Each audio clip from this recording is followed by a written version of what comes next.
So last we left off, our dear party of adventurers found some new comfort in the Hearthfinder's camp.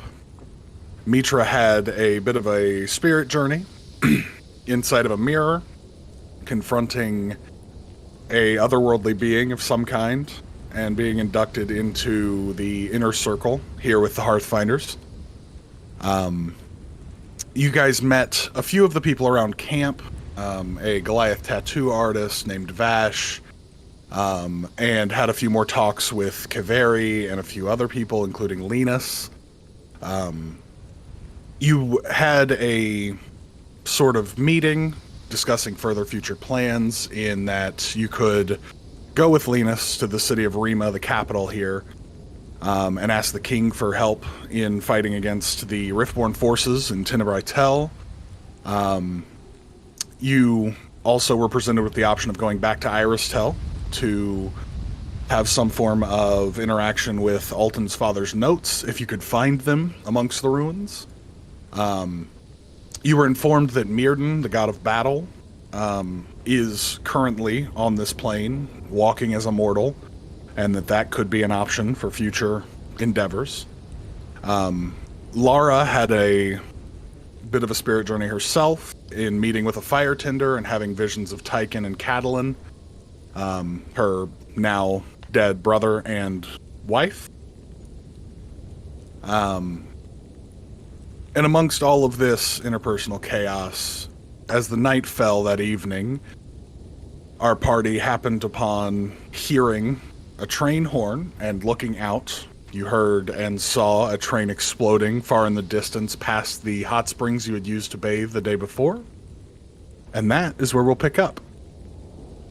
Lara, I believe you were at the front of the group, having seen this before most of the rest of the party. And you had informed your friends that you had seen it. Everyone got eyes on right as the train exploded far in the distance. So what's everyone doing? Right, we were having a discussion about, what to pursue next, right? And then that stuff happened, and then Lara was like, "Oh, hey guys, this should happen," and then she went to raise the alarm. No? Mm-hmm. Yes. Correct. Yeah. I guess that's a good question. I think Mitra's going to go to investigate. Follow Mitra. Okay. Need 2 seconds. Of course. There we go. I had to get my phone on mute so we didn't hear it ring if anything came through. So, Lara, you take maybe a minute or two running across the camp, kind of bursting into the Inner Circle's main tent. Where is my notes? There we go. You burst in and find Mother Nalini, the elderly elf woman, the eldest member of the Hearthfinders, and Linus having a conversation. They are talking in hushed voices. It's probably a little hard for you to pick anything up as you burst in. The tent is no longer guarded, as it was earlier in the day during the meeting. At this point, Mother Nalini turns to you, bursting in, kind of gives you this hard look for a moment before seeing that it's you. Yes?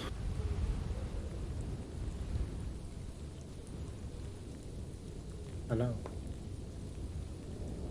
Hello? What just transpired here? We were having a meeting, but... What do you mean? I was kind of curious. Did you have anything to do with all of the stuff outside? The stuff outside... I lead the camp, if that's your question. Okay. I have another question. I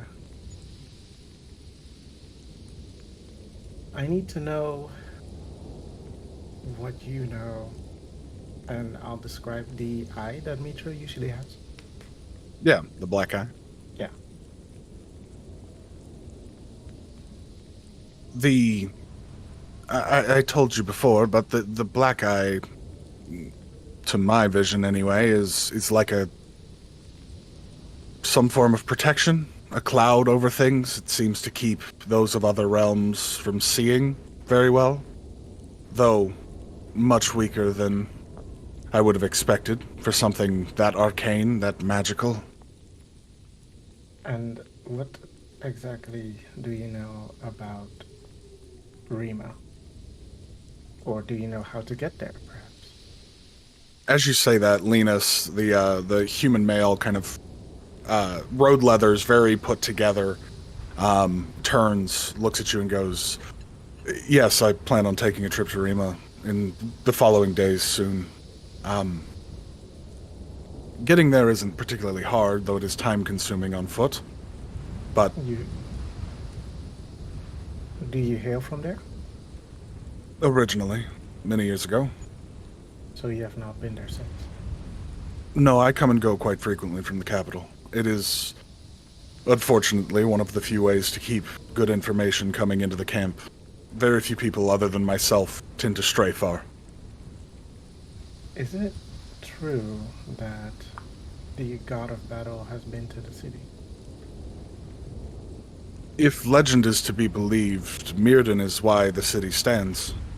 There's a large hammer that stands on one side of the city, on the far northern side. If legend is to be believed, when Mirrodin first walked this plane, in his initial divine arrival, there was a great fight between him and something much greater, another god perhaps, or a beast of great size, and it felled Mirrodin, his first mortal life being ended, and all that was left to remind people of that god of battle was a massive hammer that they built the city around.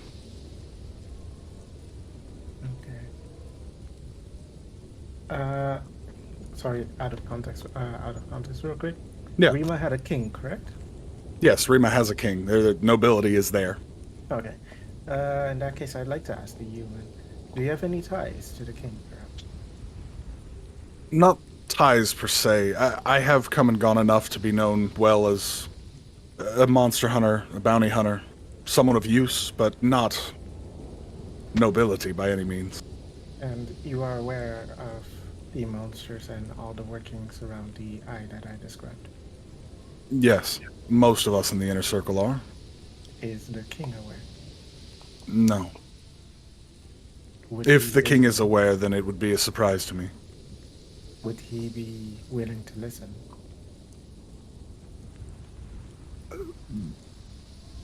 The king is a busy man. There's been, from what I've heard, some infighting between the nobility. The Lansing Capricite Company, who, out of character, Lara, you, being from Whitespire, would know. Lansing is this up-and-coming capricite company that is using it as a fuel to kind of warm and protect a lot of the cities here in the north. Lansing has, when you left Whitespire with Tykin and Cheyenda and Mitra, Lansing was currently putting in a new emplacement for a train yard. It was one of the furthest south so far. They've been pushing their way further south. Okay. But he continues, from what I've heard, the Capricite Company may have some shady dealings, and some of the nobles have found issue with that, while others seemingly have made great financial gain by working with the Capricite Company. So, the king is a busy man, but given a threat on this scale, as long as we can keep this private and not inform the entire nation, there is a chance the king will listen. Okay. I have two more. They are among the camp right now. Maybe you have met them. The drow, quite pale looking. Well, opposite of pale actually. And really strong woman called Mitra. We'd like to join your group as you travel towards Rima. In exchange, we'll be able to give you protection should you need it. You seem as a capable fighter yourself, but as I have come to find out, the more the merrier.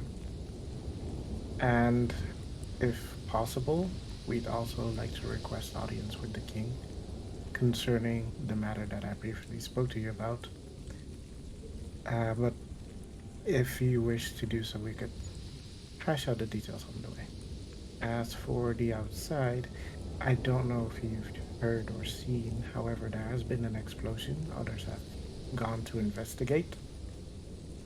Um, and yeah, that's where I stand currently. Linus puts a hand on his sword, and Mother Laney struggles to rise for a moment, and Linus kind of just rests a hand on her shoulder. He goes, "I'll see to this, Mother." He turns to you and he just goes, "We can discuss those details later. We should probably go see what happened." And he immediately starts bolting out of the tent. For the other two of you, while Lara has run off to deal with these things, watching that space, it's a fairly great distance away. But you can see it because of the overwhelming darkness in this cave space. You see the train itself is currently flashing occasionally with this bright yellow flame. It certainly hasn't calmed down post whatever crash happened. It doesn't take too long before Linus and Lara both arrive back with the two of you. And a few people have started to kind of collect at this end of the camp, staring out into the distance. But Linus looks at all of you and goes, "Right, we should go see what that is. Like, now? You seem capable," kind of looking over all of you. He gives a slight nod to you, Mitra. He goes, "By my estimate, it's going to take about 5 hours on foot unless you have another way." She shakes her head. Says, "Well, I suppose we better get moving then." Laura will look at Alton a better way. No, it doesn't quite work that way. So much for being a genius for working. So, you guys gather your things. Are you leaving things behind here to come back to the camp, or are you getting up and picking all your things, leaving your tent empty? Knowing Laura, she would grab her things, but I don't know about the rest of you. I mean, Mitra's going to carry her plot device around. Okay. As you do, alongside, I guess, her usual armaments, but she's not going to go out of her way to get everything, I suppose. Okay. So, you guys begin traveling. Linus, taking a better look at him now, studded leather armor, shield on one arm, a small sword on, or actually two swords across that right hip. One's shorter than the other. He begins kind of leading all of you at a jog as best he can. You guys travel for a good long while, probably 2 hours, before taking a first rest of any kind. You keep that jog as best you can, but as you run, you do see that a couple of sections of the train are kind of consistently flashing with bright yellow light and flame. So it's And not you like, are... So it looks Go like ahead. flame. It doesn't look like a random yellow light, like actual like light. It looks like flame light. Yeah, Looks it's flicker, okay. definitely some form of, radiant fire. But it is immense. Even those of you who have been around for, like, Lara and Mitra, you guys have seen Tyken use this stuff. This is much larger scale and consistent across the course of hours. There's very clearly fighting of some kind happening there at a great scale, but it's hard to discern from this distance. Why doesn't everybody go ahead and give me athletics as we jog our way across the wastes? Athletics. 24. You say 24, you rogue? Yes. Wow. Dude, 13. 2. Who? I'm not an athletic man. that's I love this character already. Alton is definitely holding the group up at times. There it is. Okay. I thought I didn't have my dice. But Alton is definitely holding up the group at times, but you guys do make your best time you can. It doesn't seem like it's any longer considering the success of our dear Lara, but you certainly are making time as best you can. You, instead of taking a short breather, you guys keep running through. You finally start to arrive at the hot springs area that took you quite a while to get to the day before. And now you've gotten close enough that you can start to see some more details with the train. The train had 6 cars, most of which have exploded during the fighting. But 2 of which, the ones that were in the middle, have kind of kicked over on side or up onto the top of the roof of the train car. These look to be more passenger cars rather than ways to transport capricite or other materials. You're seeing those flashes of light now. They're almost blinding. I mean, they're the width of your vision is flashing at times as this fighting goes on. You guys finally start to draw close enough, and Linus gets his sword ready. The first thing you would all see... Actually, why doesn't everybody go ahead and give me perception? Been a long time since we've gotten to do any rolls. Perception... Boop. That is a 20. Jeez. That is an 8. 8. Natural 20, 23. Hey. Mitra and Alton, you both notice pretty quickly that one of the cars is kind of flipped over onto its top, and it is seemingly much more not being bothered by anything in the moment. There's flames scattered about, but other than that, it doesn't seem too damaged other than just being flipped over. But one of them, the entire front end that is facing all of you, has exploded off of it. It is opened up kind of like a can. Inside, you see an older man. He wears kind of heavy mail with a few pieces of plate scattered amongst it.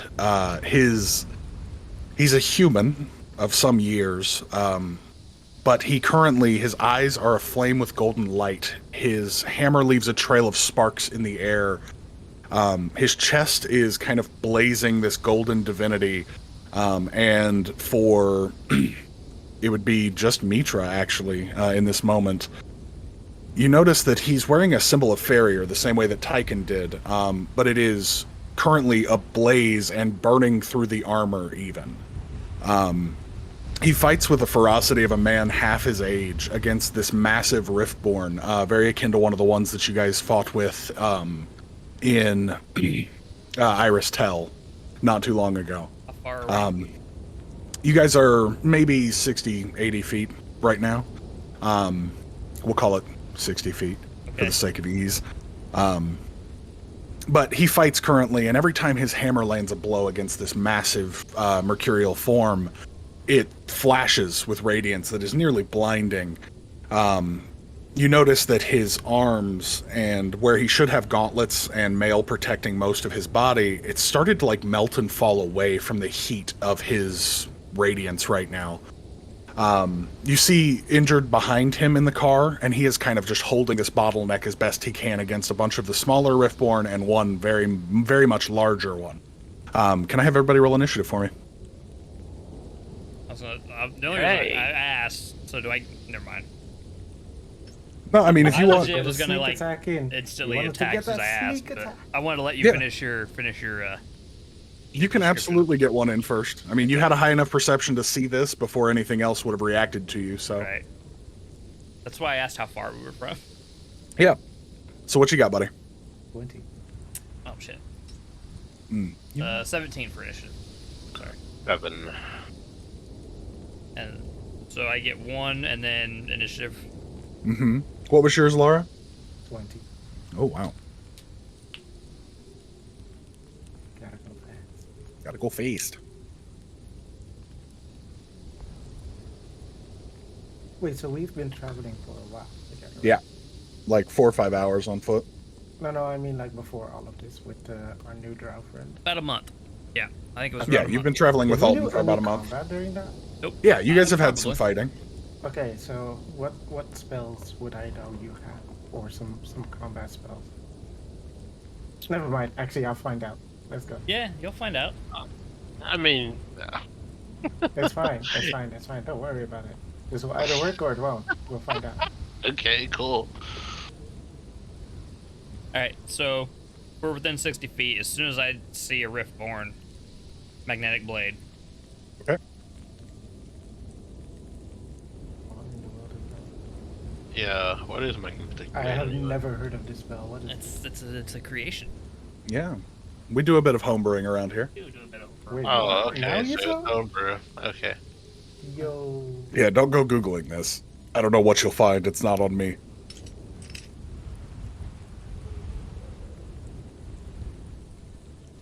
13 to What's hit. that? 13 to hit does hit, as long as you're striking out at one of the smaller Riftborn.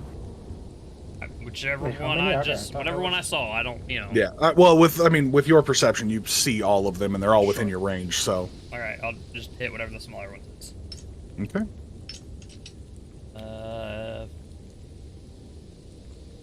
5 damage. All right. So, Sounds for good those to of me. you who are interested to know what this is, you literally see me as I'm running, throw my hand out, and you see an actual dagger come screaming out of my wrist, go about 60 feet, hit this thing, and come back to me.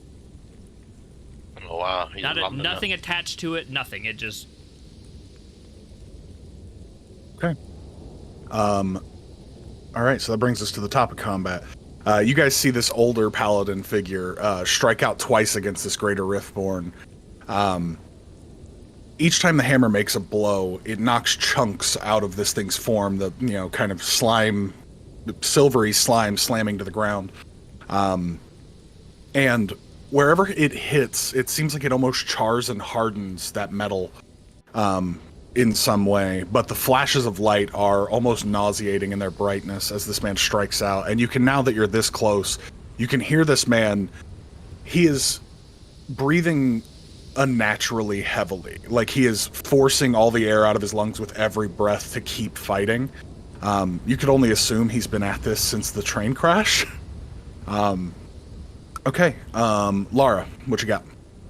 How far away am I from the big one? Roughly 60 feet. All right. Do I have to go through smaller ones to get to the big one? They don't seem to be aware of your presence yet. They're not converging in front of it or anything, protecting it. So, I'd like to make a running jump onto the big guy. Okay. And before doing that, I'll tap our drow on the shoulder and say, "No, it's your first time. Try not to get eaten." Big one's mine, by the way. And talking about me, I'll talking make to a running me. jump. Yeah. But this Yeah. ain't my first time dealing with these. Well, that I don't know that. You never told me, so. In any case, running jump. Been dealing with do I these need longer to than roll- you've been alive. Yeah. Anyway, can I stab my dagger into it? And Absolutely. hopefully hold on to the back of this big thing. Yeah, give me an attack, and if you hit, we'll do athletics to see if you can hold on. Okay. Does a dirty 20 hit? Absolutely. That's for 9 damage. Do I also Okay. get sneak attack? You do. What's my sneak? That's 7 damage for sneak. Okay. What do I roll to hold out? Give me an athletics check. What was the total damage between both sneak attack and normal? That is 16 damage in total. Okay. And then 18 on athletics. Yeah. You kind of hook in after stabbing it, leaving the dagger in to kind of cling to. This is your first time being directly on one of these Riftborn, especially one of the greater forms. This thing is nearly humanoid in shape. It's not just a set of legs, but rather has a torso. But the arms seem to be a little underdeveloped. They're not quite full-length arms, more than these kind of short, thick roots that it seems to swing out with. They kind of elongate as it swings to make blades. But you jump on, and the first thing you notice is a unnatural cold to the actual material that these things are made of. It immediately feels like it's almost soaking through your clothes and armor, and you're kind of sinking into it slightly, but you are on it currently and stabbing it. All right, that brings us to Alton. It is actually your turn now. Okay. Can I place a 10-foot sphere without hitting any allies? You'd be hard pressed not to hit Lara, Okay. or the paladin. In what you'd have to pick one basically. If you're trying to catch as many Riftborn as you are, if you want, Right. you could kind of move it off to the side and catch Yeah. about half. Currently, there are 5 smaller and 1 greater that you're fighting. And Laura's attached to the big guy, the greater one, right? Yes. So I can hit the smaller ones off to the side without getting either one of the 2 allies, Yeah. right? Okay. I would say you could hit those. Okay. Okay. All right. So all of you are aware of this. There's going to be a sphere there, so don't go into that sphere. I think it lasts for how long? I have no idea. Oh, maybe it doesn't last. It just happens. No, it's an area effect. So 6. It just does it. Oh, duration 1 round. Sorry. So that in mind. Till your next turn. Yeah, basically until my next turn. So 2nd level magnify gravity. Going to drop a sphere on all those little dudes. Is that a saving throw for It me? is. It is a 14 con save. Oh, fuck. That's 1 natural 20 for success. Okay. And 4 failures. Okay. So the 1 success takes half damage and does not have its speed reduced by 5. Or reduced to half as well. Okay. So it just takes half of everything. So on the other ones that failed, they're going to take 2d8 force damage. Okay. And their speed is half. Sorry, 3d8. Sorry, it was 2nd level. Okay. So what's the 12. damage? 12. Okay. Sorry, I had to reread that. You're all right. We are learning as we go. This is where Yeah. Mitra The other comes one in with a takes- spin attack. They're slow to hit them all in one go. The Diablo 4 whirlwind. So, Okay. you guys see pretty much all these Riftborn just like crush down and do like a sphere area. Yeah. It's actually pretty strange because they're such a formless being. When there's the lesser forms, you literally reduce their size. Like they crumple in on themselves and almost become much smaller puddles, maybe a foot or 2 across. And they all seem to be struggling to move at all underneath the weight of it. Mitra. So, I mean, if we're 60 feet away, I'd have to dash to do anything. That's true. So, that is not something Mitra is going to do. She will cross the 30 feet, and I would say she would have kept a hand axe on her rather than her javelin. Those are probably still in the tent. So, yeah, as soon as she is able, she's going to try and pick off one of the smaller Riftborn. Yeah, with a hand axe throw. Alrighty, go ahead and roll me an attack. Okay, that's a nat 20, 25. Beautiful. All right. Uh, I'm gonna. If you're throwing this into the magnetic field, I'm gonna say because it was a nat 20, it doesn't affect anything. Yeah. I was gonna say, I mean, even then, Mitra has enough strength to probably force her way through it. right. Just because that's an interesting It is. play there. Okay, so that is 10 with the nat 20 Beautiful. on one creature. Just because it's been a long time, Mitra, how do you want to do this on this one lesser Riftborn that you're throwing at? I mean, I can imagine that if this thing is already like so kind of concentrated under the gravity, and it's like it's just gonna like splatter. Like, Absolutely. Like the sheer impact is gonna rip it asunder. Okay. And that's So a there turn. are 4 lesser and 1 greater still. You do notice at this point, the group of you, floating above this carriage, specifically the one that's been flashing with all this radiant light, is another one of these mirrors. The actual mirror itself is mostly the same to the others you've seen over the course of your travels.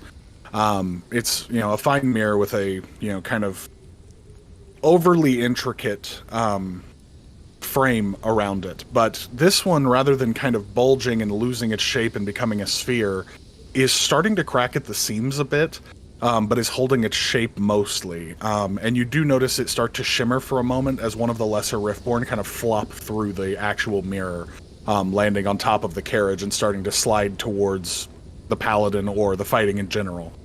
At this point, Linus goes ahead and pulls a longsword, shield ready, charges in, and he's going to go ahead and action surge to make the full distance, and then take his 2 attacks against the greater Riftborn. 1 miss, 1 hit. Okay. Mitra, you would notice that Lena's sword is covered in the runes of the Hearthfinders. The sword itself seems fairly normal. It's not of particularly fine make or any of that, but it has the same set of feathers that hang from it as your axe does now, as well as being covered in the swirling kind of almost nonsensical runes along the entire length of the blade, down the middle of the fuller. He takes his slash, and as he does that, you actually hear all of the Riftborn in the area kind of cry out together. That brings us to... Yeah, it's the Riftborn's turn. We're going to have... Those 3 can't move far enough. Yeah. Go ahead and... Lara wouldn't be getting hit. I would say Mitra and Alton, go ahead and give me dexterity saving throw. Dex saves. How far are they from me? They're about 60 feet. Okay. This is a charm. No, this is not a charm. Okay, you said dex save then? I failed. Dex save for a charm. I don't know, I just wasn't thinking. No, that's And fine. I was just making sure I didn't have advantage. But also remember what we talked about with the charm effects and the Riftborn, Kyle. Oh, that's right. I forgot.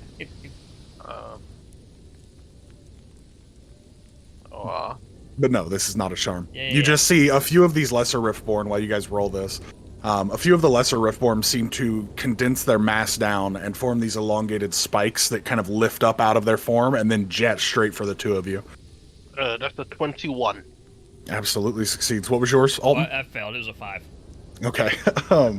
Alton, you are hit by 2 of these little spikes for a grand total of 4 piercing damage. So these just automatically hit? There's no roll to them? It's a dexterity saving throw. Okay. Yeah, there was a roll. It's basically this group of Yeah. lessers. Yeah. What would you say? Think of it like a volley. It's just 4 damage. Okay. But it's more like a volley of arrows where instead of rolling each individual Gotcha. attack, I they see what fire you're at you at once. Gotcha. Okay. The Greater Riftborn's going to go ahead and it's going to try and grab Lara. Lara, if you could, give me... Oof.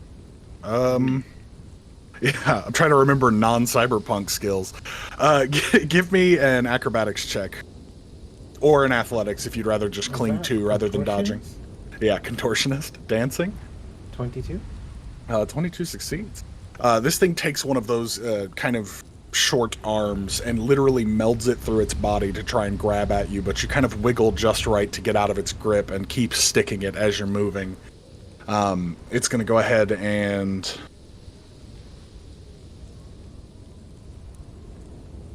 Yeah.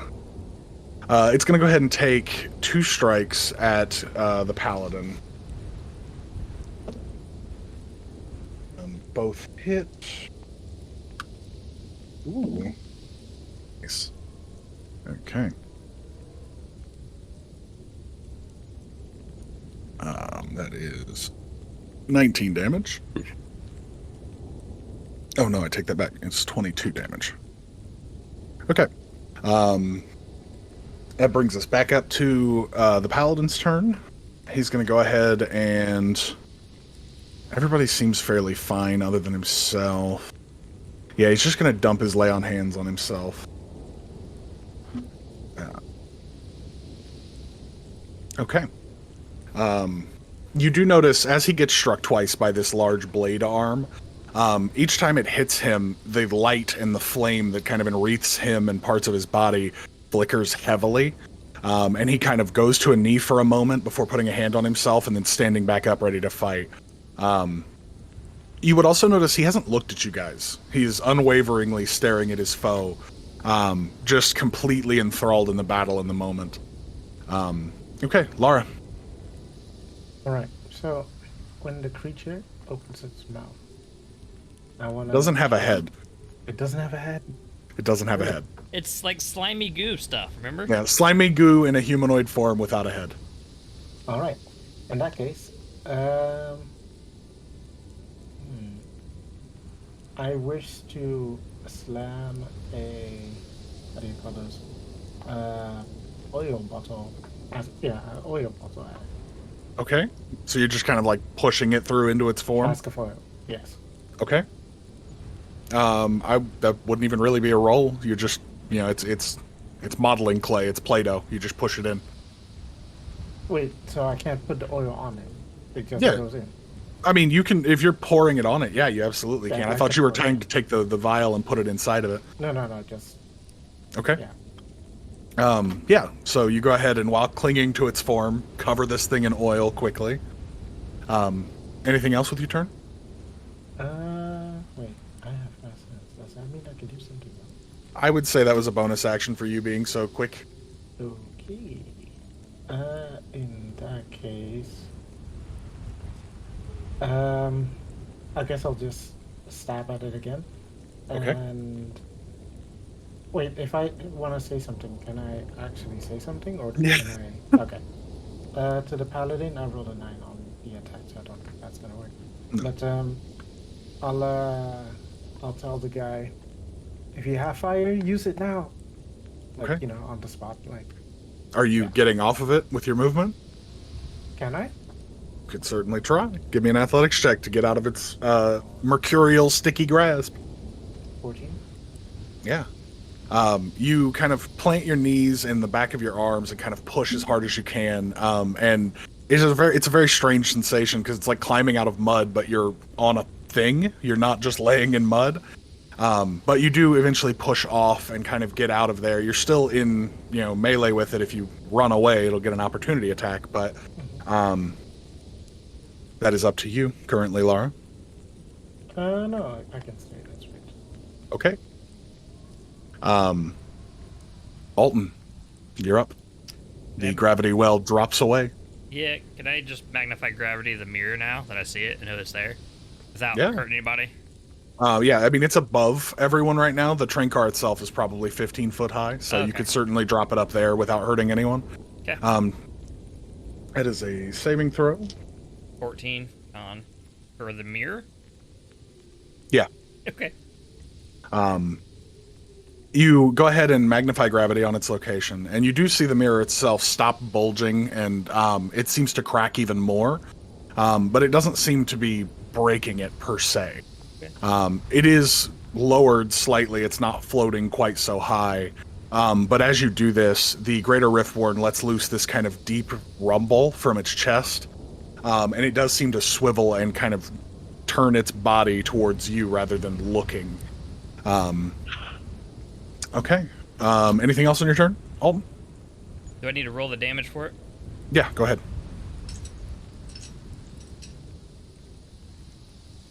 14. Unless it's saved, then that's halved. Okay. Good to know. All right. If that is the end of your turn, Alton. Yep. Okay, Mitra, you're up. Okay, well, she's going to close the rest of that distance. What's happened to the lesser Riftborn? Most of them were kind of bunched up underneath that gravity well, but now that it's gone, they've started to move and start getting towards you guys. There's still 4 of them remaining. Oh. Okay. Actually, there's 5 because technically Yeah, one jumped out. 1 came down. So there's 5 to begin Okay. with. We killed 1. Another one came out. Yep. Yeah. Making All sure right, my math is right. Plus the big Okay. guy. So Plus 6. the Yeah, big guy. plus the big guy, so there's 6 in total. 5 lesser, 1 thick lad. Mitra will close the distance. And as she does, she's going to enter her rage as she draws the Great Axe of the Mindbreaker, and then she's going to strike the Greater Riftborn.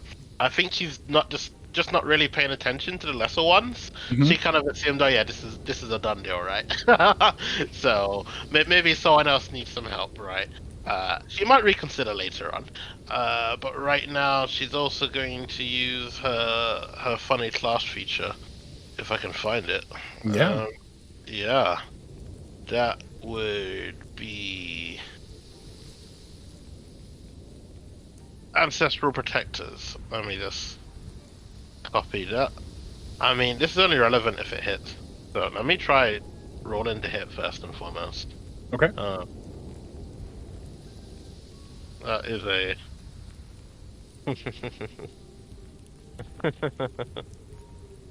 holy shit. That's a 10. That's a 10 to hit. Yeah. It misses, unfortunately. That is so fucking funny. Okay, well, no problem. She doesn't do anything with that last feature. Okay. Rage and yeah, it's just checks and saving throws. Plus 2 melee damage. Yep, okay. Nope, never mind. And that's her turn. Okay. Mitra, if you would, as you enter this rage and strike out at this thing, could you roll me a wisdom saving throw, please? Wisdom save, of course.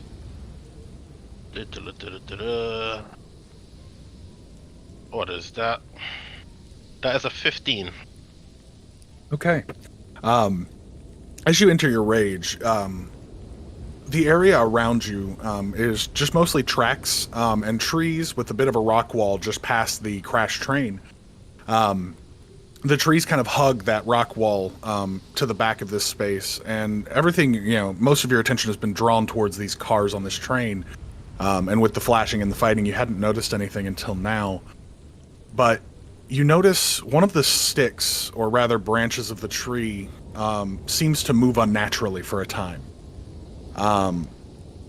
Its shape seems to waver for a moment, and for just a heartbeat, you swear you could see the lady standing at the edge of the tree line, watching you very intently as you fight against these things.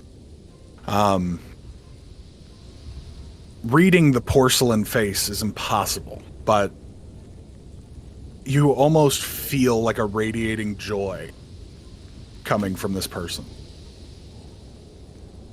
Either way, you strike out. Yeah. You feel for a moment like you're going to miss. You feel that, immense power, but lack of accuracy.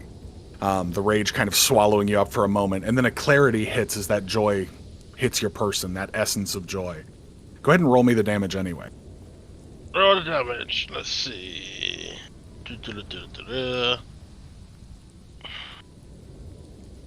For all of you guys, the other people in our party, and for the paladin and Linus, you guys watch this axe that leaves this strange trail in the air behind it. It's almost like a heat mirage, this very thin, wavering offness behind it.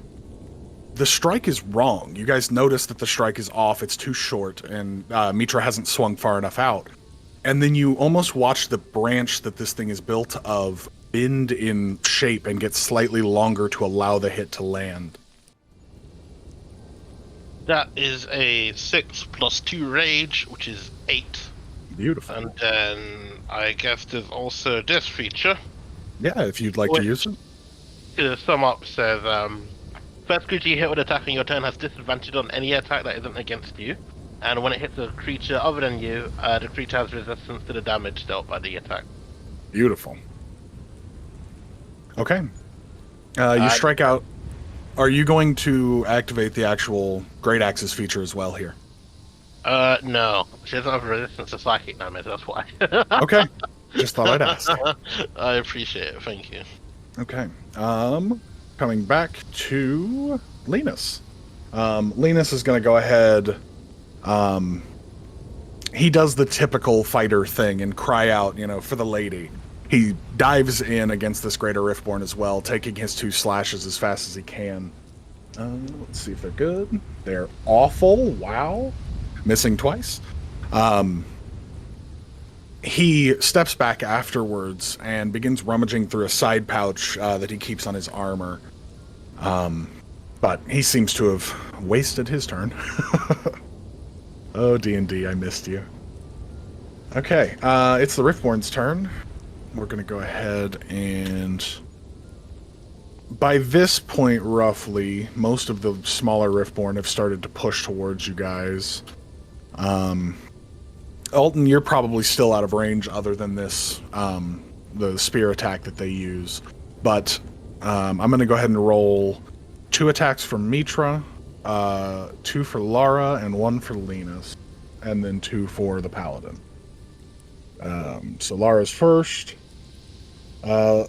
Lara, what is your armor class currently? 15.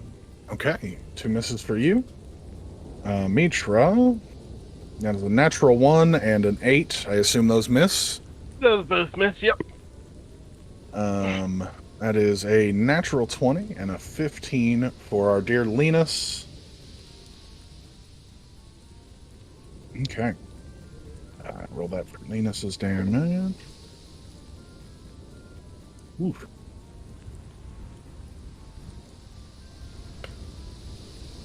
Linus takes 16. Linus takes quite a few hearty blows, the kind of elongated spear points coming out of these lesser Riftborn and just slamming through his light armor. But that brings us up to the greater Riftborn, who's going to go ahead and swing twice on the Paladin. Okay, 16 to 17, both hit. Total of 18 damage. Okay. Was that with the resistance factored in? Oh, good point. Yeah. I forgore. There we go. 9. I forgot. Yeah. There are these ethereal whispers that seem to place themselves between the Paladin and the greater Riftborn, and it doesn't. It's like maybe to anyone that doesn't possess a really strong will, it kind of looks like it's an actual entity getting between the two of them. But with a strong enough will, we'll kind of know. It's a bit sussy. It's definitely some supernatural things at work here. Yeah.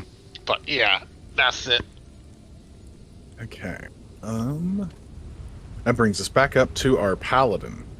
For the first time, Lara, after you made the call out about the if you have fire, use it, the Paladin's eyes look at you. Can you roll me a wisdom saving throw, please? Wow, really? The golden blaze from this man's eyes burning into your very soul, friend. Okay. You've had enough things play with your mind recently, and the frustration starts to set in as you see this thing stare at you. For a moment, you feel fear fill your heart as this very inhuman human looks at you. But very quickly, you seem fine. The thing you do notice that stands out, though, is as the eyes look at you and the fear fills your heart, for just a heartbeat, you swear you could hear Tyken tell you it's going to be okay. The Paladin at this point goes ahead, lifts that holy symbol, and as he grabs it, you hear it burning into the flesh in his hands. He says a few arcane words, and you see from it emits this gout of radiant flame that starts to enwreath the greater Riftborn. The oil that you coated this thing in goes off as well. Do you have a damage for how oil works, or should I just do it myself? I don't think it's included. Okay, I'll just add it into this damage then. Let me roll the saving throw for the greater Riftborn. It fails. Cringe. Okay.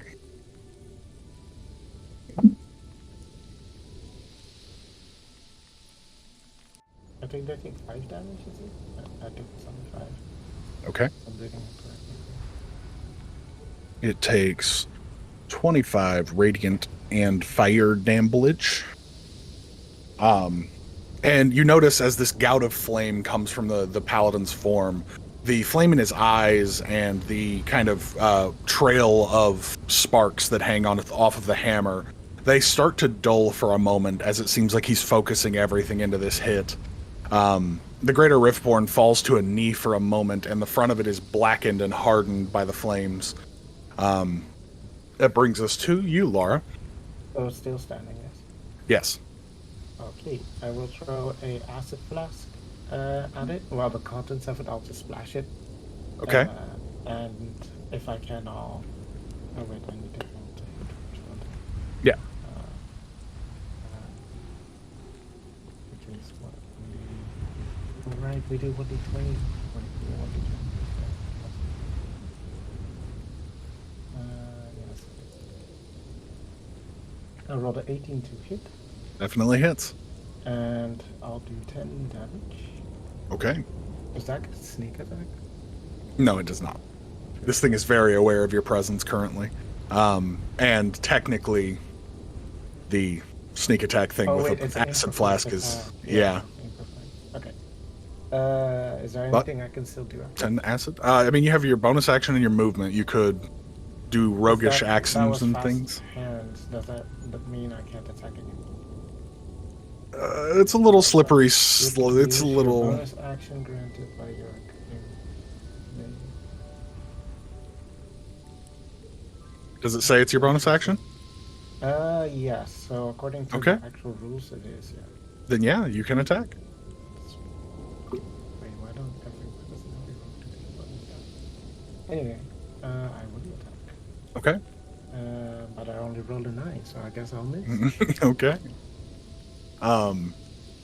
At this point, you all start to notice the Lesser Riftborn begin to band together. They start to move towards each other in varying degrees of damage right now, but they are starting to form something else in their space. Alton. Okay, got some questions. So, Laura, an attack roll is considered a strength check, right? Unless Laura... Depends. But for Laura, it's Dex. Mm-hmm. It is Dex. Well, she can choose, right? It depends on the weapon. Yeah, finesse weapons get Because to it's pick between the two. Okay. But And then, like, with ranged Dex, attacks. use strength. Yeah, What? ranged attacks tend to be dex based. Okay. You want to show what a class? Yeah, What you I'm, got I'm going on, debating. big I'm man? debating because I know it'll work for one. I'm debating on which one it should go to. I though. mean, if it's strength, Right. I don't There know. it is. I don't know what you're attacking with normally. I If it's mean, a finesse look, weapon and melee. I'll be real. I'll be real. Your character would know. You've been in a fight with her at least Yeah. more than once. You've probably looked at her more than once to see what she's got in hand. I Right. think generally everyone would have a rough idea in character how they would fight. Yeah. I Right. don't think there's any need of for a very sussy buck of secrets, right? No, share with us, Okay, and we can so- all collaborate. Yeah, Yeah. all it is. So, I wanted to use adjust density. And so what that does, so as an action, well, first I'm going to move to get within 30 feet. I have to be within 30 feet. Okay. You can magically alter the weight of an object or creature you can see within 30 feet of you. The object or creature must be larger or smaller. So Okay. the target's weight is halved or doubled for up to 1 minute or until concentration ends. So like I'm concentrating on a spell. So I want to do. I want to double the weight, the density of either Laura or Mitra. So what that'll do is your speed will be reduced by 10 feet. However, it gives you advantage on strength checks and strength saving throws. Cool. So the question is who's going to be the better person to give that to? So it's either I'll Laura's say going to give have that sneak Laura. attack every I'll say- round because of the advantage, Yeah. or Mitra's going to not have to go reckless to get the advantage on her attacks.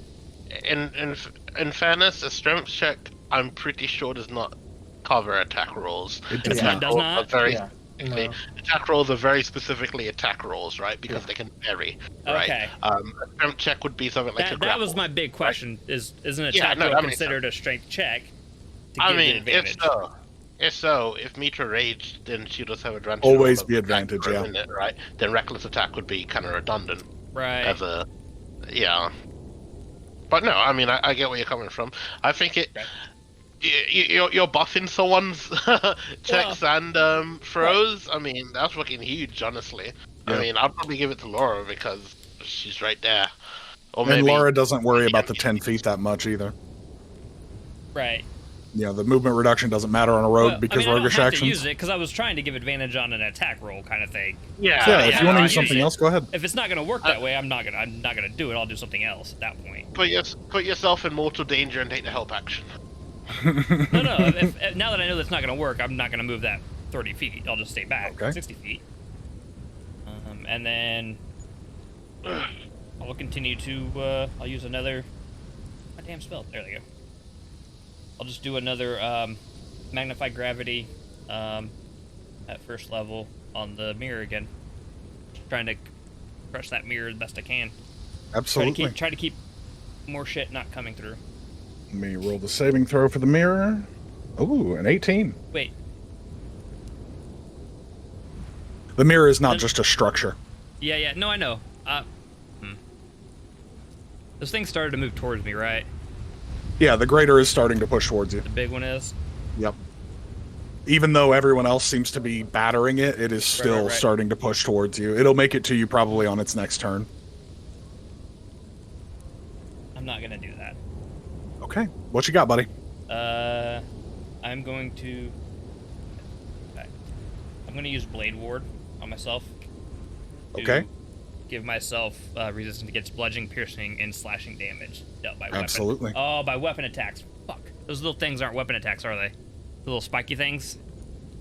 They are technically weapon attacks, yes. I would allow it. So you would allow. Okay, then that's what I'll do. Sure, flavor-wise, it's an appendage, but yeah, it's kind of a weapon. Until the end of until the end of my next turn. So Yeah, that means okay. I'm resistant for this next round Sounds good. of not All right. being hit. That's your action. You don't have a bonus action that you No. need to do anything with. Cool. Not a Mitra. whole lot of bonus action stuff. Go. For my kid. More of the same. More of the same. As you you said that mirror is up in the air. How far up is that roughly? I mean, it's easily jumpable. The train car itself isn't that high up. You could climb up there if you wanted to get to it. Oh, okay. Cool. Though you would risk a few opportunity attacks as you move through this group of Riftborn. Yeah, I mean, when it comes to tactical decisions, I still remember what happened in the past. So, like, there is that in mind, but of course, it's a bit more sussy because there are a lot more damaging opponents here. There's a lot of things going on, suffice to say. Alright, so he's not attacking it. You know what? Fine, fuck it. Let's take all those opportunity attacks to scale the train. Okay. You're going to go ahead and take 3, 1 from the greater and 2 from the lessers as you push past them. The Yeah, 2 let's lessers are a natural 1 and a 3. I'm really on fire tonight. And the graders is a 16 to hit. 16 definitely hit. Okay. It is... that is 14 points of slashing damage, halved down to 7. 14 down to 7. Yeah, cool. Solid. Okay. 6, 7 points of damage. Yeah, I mean, would I still be able to take the attack action when I get there? Absolutely. All you did was move. Hell yeah. Okay, well... Yeah, I wouldn't even consider this really a climb too much. The current damage state on this train car is pretty bad. You could find almost a walkable or runnable path up there. Especially considering how physically fit you are, it wouldn't be that big of a deal. Yeah, okay. To that damage, I'm gonna use Stone's Endurance, which is, as a reaction, you can reduce damage dealt to you by 1d12 plus 3, once for short rest. So, let me roll that. We love a bit of Goliath gaming. Yeah, Goliath gaming. Okay, well, 1d12 plus 3 is fucking 15 damage, because that was in that 12. So, Beautiful. No damage. no damage. Too strong. Too strong. Alright, so she goes up there, and she is going to use this great axe of the Mindbreaker to strike the mirror. Okay, go ahead and roll me your attack. That's a 12. That hits. It's just a mirror, mostly. Yippee! Alright. Okay, not 1. So that is 5 plus 2, which is 7. Okay. Oh, well, that's happened. There's 7. Are you, I'm not going to keep asking you. Are you using the Great Axes feature?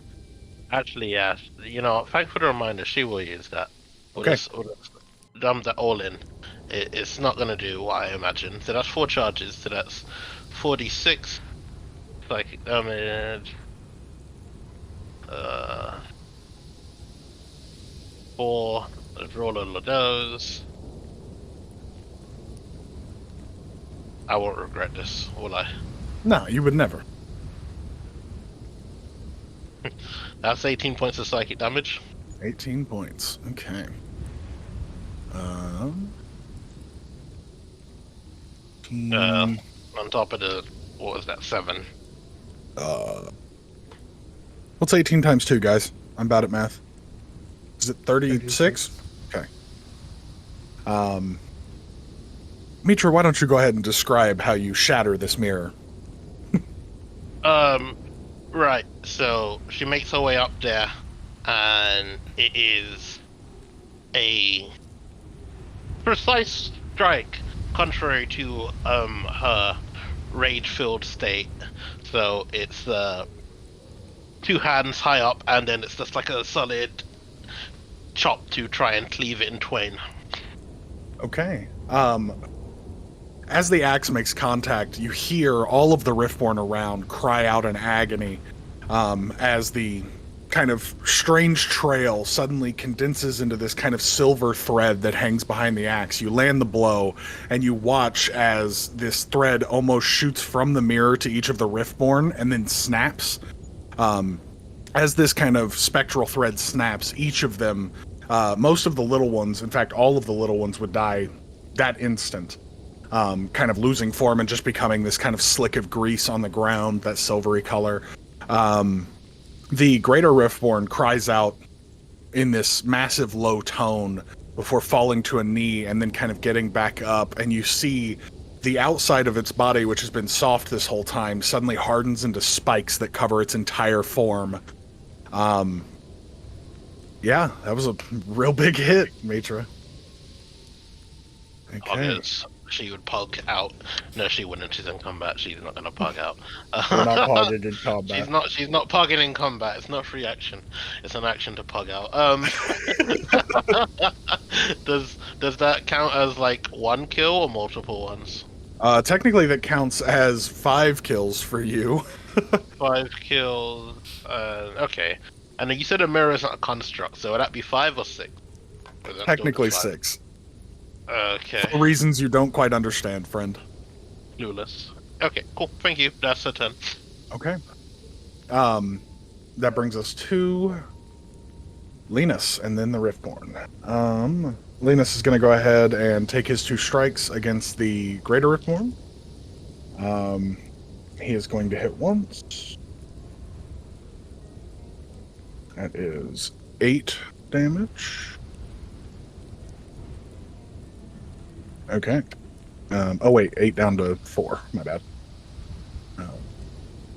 Okay. That brings us to the Greater Riftborn. The body now covered in, if you guys know what ferrofluid is, where they they hold a magnet to it and it's just covered in spikes, the entire thing becomes spikes. Yeah. It very much looks like that. This thing's entire massive humanoid form is now just covered in these spikes. It swivels in place. It was starting to charge towards you, Alden, but after Mitra does this, it turns and sprints at the train car itself. I need a dexterity saving throw from you, Mitra, and the paladin inside. I'll roll that one, obviously. As this thing form tackles the train car and sends it in a direction about 30 feet. I played fucking American football. What the hell? Yeah. Quarterbacker. Okay. that. Jesus Christ. Okay. Paladin is a failure. Let's see. Actually, my bad. Oh yeah, we're good. Okay. What you got, Mitra? That's the 12. Beautiful. You find yourself on steady ground for a moment before suddenly the entire car, you're immediately off of your feet and flying through the air as this car gets slammed. It shifts heavily, and you actually see Lara and Alton paying closer attention to things other than themselves in this moment. You guys would see the Paladin, for just a heartbeat, this kind of pillar of golden light appears in his space, and then he shifts like 30 feet towards you guys. It's almost a dimension door, but this pillar of light kind of transplants him to a location that's safer in the moment. But you, my dear Mitra, are flying through the air, sailing towards the ground. Go ahead and make me an acrobatics check as you try to stick the landing. Acrobatics. Yeah. Okay. Not 20, that's a 22. Beautiful. Mitra sails through the air, landing in that classic superhero pose before getting up with the axe. The car now kind of shoved off of the tracks and up against the woods at the edge of the wall there.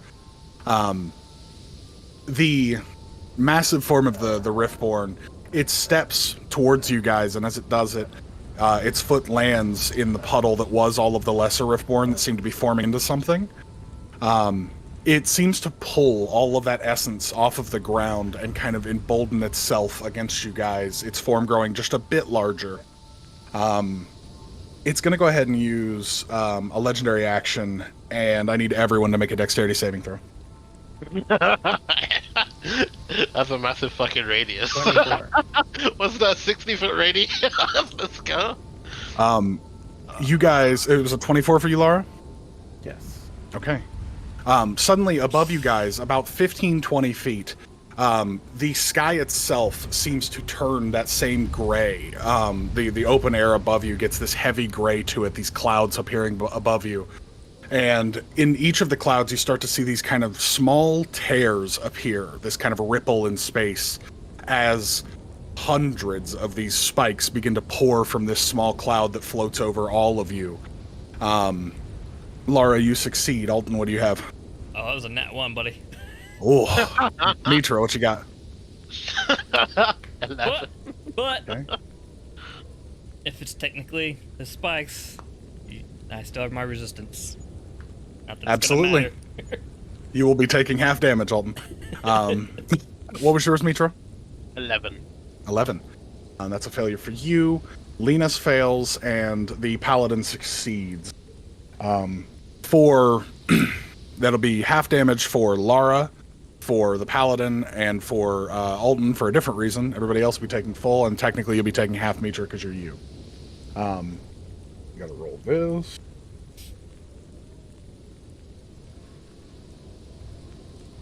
Okay, that's 32 points of piercing damage, and then half it if you're having it, which I think is everyone in the group right now. Except for Linus, who takes the full Ooh. 32. Oh no.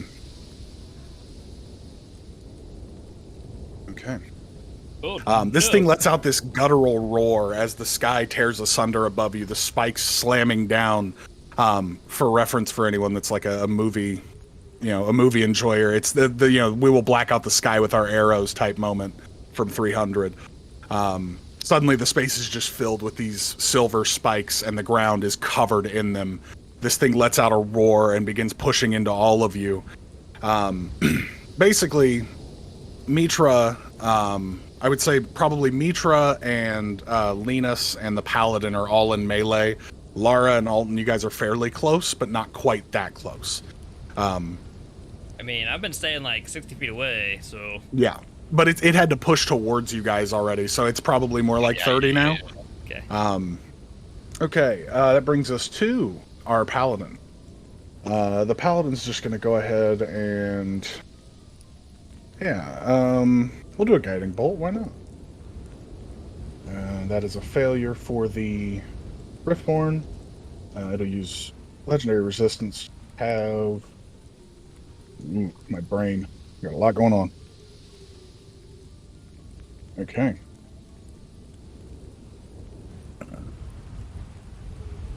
The chest on this massive form is now glowing with the strike. But okay. Brings us to Lara. How far away am I from the creature? 10, 15 feet probably. You've been staying in melee mostly, I would assume. With your daggers. And it is not looking like it's fatigued. Not at all. And the mirror is destroyed, correct? Yes. We just have the big one left, right? Yep. All you've got right now is the greater, and it seems pissed. Okay. Right. Laura is going to... I don't know how it works, but if I use a bag of caltrop, do I have to be in melee? Like, do I have to be really close? I mean, you could toss a bag of caltrops underneath it. I will tell you that you're not an unintelligent person. This thing being mostly liquid isn't probably going to be that bothered by Spiky on the ground. Oh, okay. Let's see. Let's see. Oh, well, that plan went out the door pretty quickly. I just don't want you to waste your turn throwing caltrops at a thing that's a liquid when it wants to be. Right. Wait, so that means my attacks actually don't do much either. You guys seem to have been doing fairly good damage. Be that because of magical weapons or whatnot, you're not sure. Okay. In that case, I'll just attack, I guess.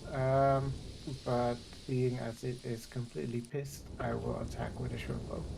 Okay. You will get sneak attack if you hit because your friends are in melee with it.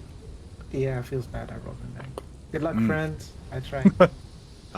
Okay, you guys see the arrow. It does land, but the arrow just bounces off of the innumerable spikes across this thing's form. Am I Okay. in between the path and the carriage right now? Like the path, like No, between the us and carriage? the carriage for the train has kind of been pushed off into the forest behind in front of you guys. And now it is pushing towards you from kind of just directly in front. It just seems to be like wildly charging and attacking at all of you. Alton. Well, I'm gonna go as far away from that thing as I can. So, Okay, so dash action 60 feet.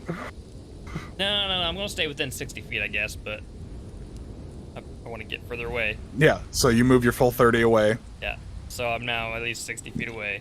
I don't think it's You're gonna 60 matter. feet on the nose, buddy. Yeah, cool. Magnetic blade, since I can't use magnify gravity without hitting friends, potentially killing some friends. So, fun times. All right. Ooh, nat 20. Beautiful. So 26 to hit, I assume. Definitely hits, friend. Cool.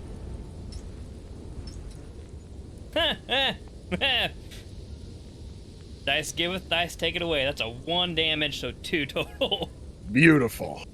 We love a good cantrip. Yeah. Yeah. Okay. The mirror is gone now. I can get rid of that. All right. That brings us to Mitra. Owie, first and foremost.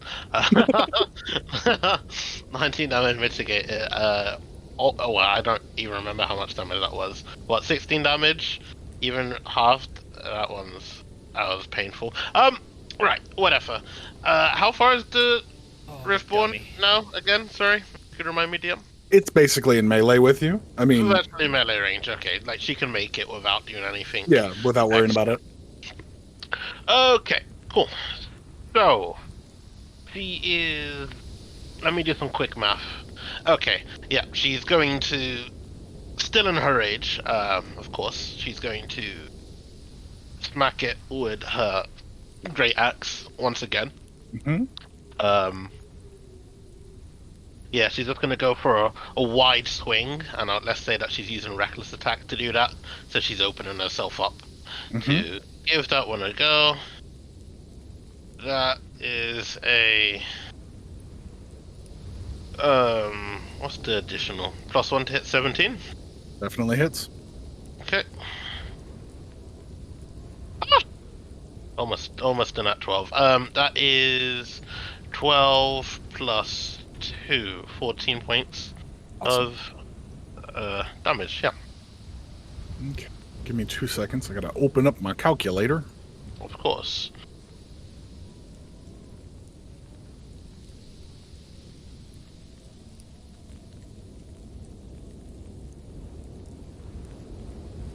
Okay.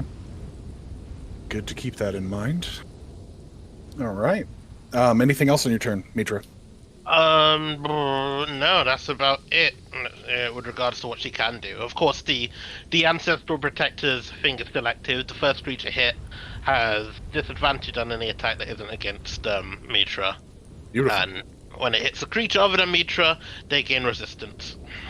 Okay. That brings us to Linus. Linus is going to... Oh, yeah. Linus is going to go ahead and second wind. Oh, hey, I forgot about that. That's important. That's a good one to have. Uh-huh. Anybody remember offhand second wind stats? 1d12 plus con I modifier. think so. You're Yeah. wonderful, thank you. 1d12. I'm pretty sure it's 1d12. Is it That 1d12 sounds or right. 1d10? I want to say it's 1d. I want to say it's d12, but I think it's a d10. Let me double check. Of course, the Yeah. master fighter would know. Dude, I love playing fighters. I Yeah, no, know. sorry, it's d10 plus fighter d10 plus fighter level. My Okay. bad. Yeah. That's what I was thinking. I'd have to look that up too. Heals up for that amount. Favorite fighter subclass. I want to play another fighter one day. I love fighters. It's a But weakness. it's gonna be a battle master. We I are think all Eldritch Knight supremacist. I think all marshals should fucking have battle master, and battle master should just be It should be built in. Yeah. I feel like some of the battle matter stuff should just be like, you Yeah. know, normal It's not, stuff. that's, you can you're do. not wrong. That's a fair point. I think there's certain Okay. things that it does that should be every fighter. Linus is going to go ahead and make his 2 attacks after second winding. He's going to hit on one. That one. Garbage. Cringe. Okay. That brings us to the Greater Riftborn. It's going to go ahead and make 2 slashing attacks at Mitra, since Mitra has seemingly drawn its ire. That is a 21 and 22 to hit. The 21 and the 22 to hit. Yeah, they Uh-huh. both hit. Okay. Oh, actually, those are advantage, aren't they? Those are advantage as well. Yeah. Okay, Like I was thinking that, right? Like, there's no point in not having it roll at advantage anyway. They're probably gonna beat a racy. Okay, so that's a 22 and a 24 to hit. Yep. After adjustment, and then it's you. That is 24 half to 12 slashing damage. Yeah. She's still up. Not for very long, but she's up. 7 points of health. Let's fucking go. Okay.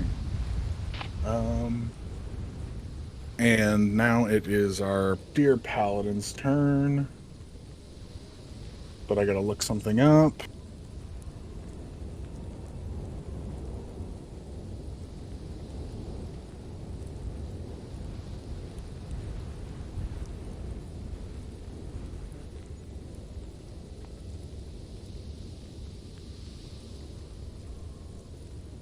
Six creatures.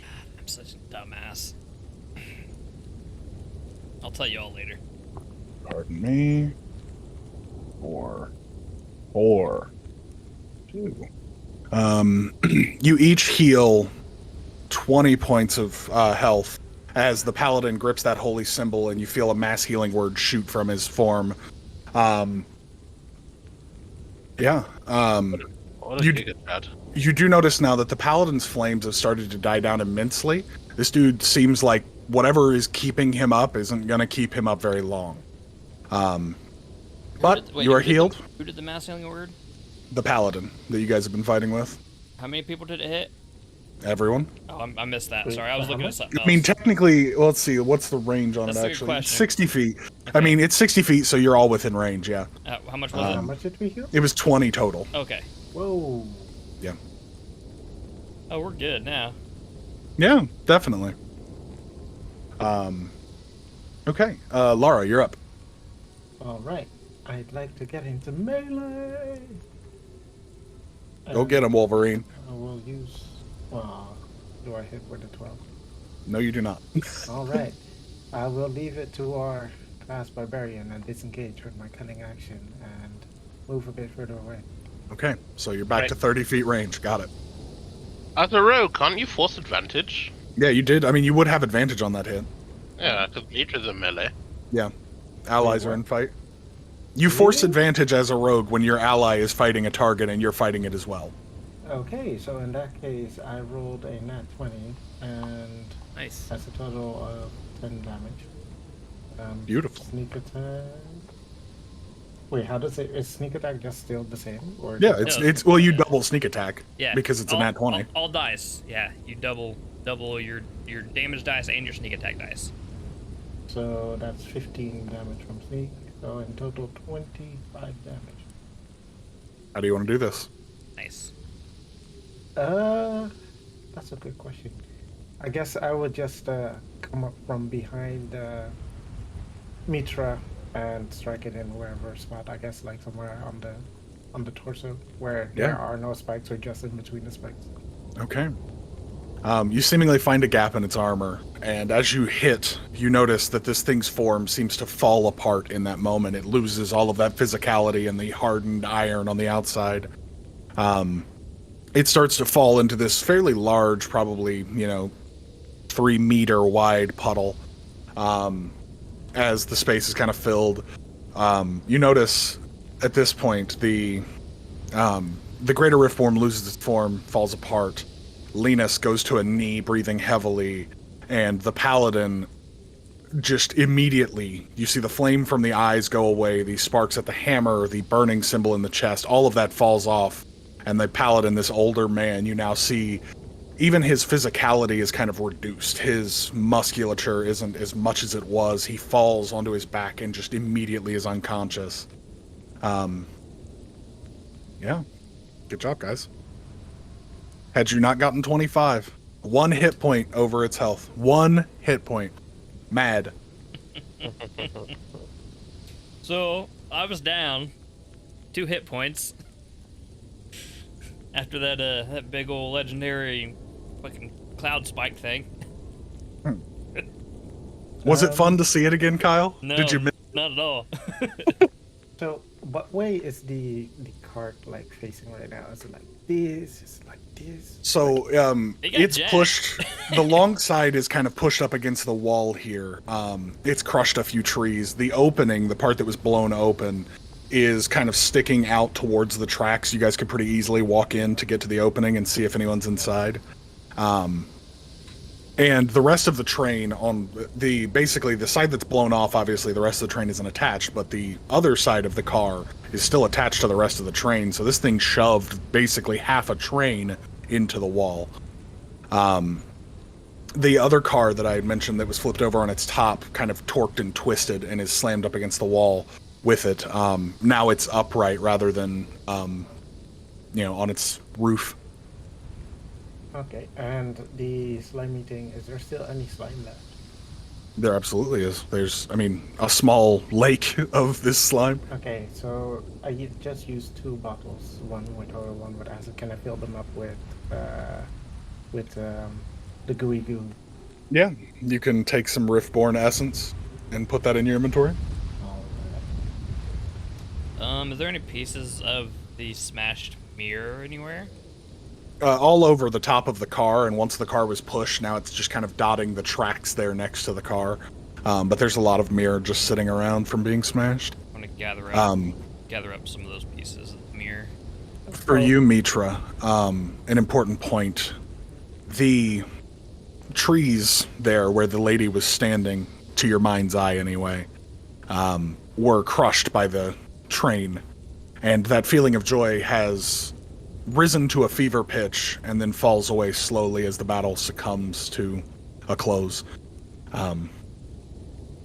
It was a strange feeling to be enraged yet happy to continue the fight. Mitra. Yeah, that one's gonna sit on her mind. Sorry, Laura's speaking to her. Yes. Yeah, like Mitra's kind of like out of it, like Mitra. like you're not too far away, and she's like, you know, what a fucking reacts, and then you call her, and she's like, oh, and then she like lowers it. Mitra. Yes, what? Did the eye respond during the battle? She tilts her head, like wasn't paying attention. Great. Okay. You would You're fine? feel, Mitra, as that's brought up, where it sits on your mid-back, you can feel heat kind of emanating from the stone through your furs and armor, or clothing, rather.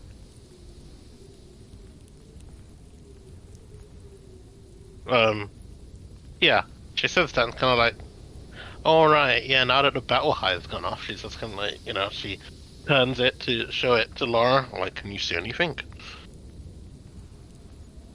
So it's just like warm, I guess, to the touch.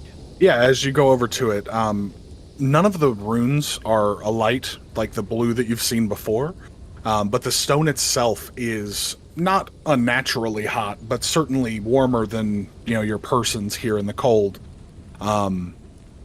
It's kind of that feeling of like when you use your phone too long and it's just a little too warm to be noticeable. But yeah, certainly noticeably warm.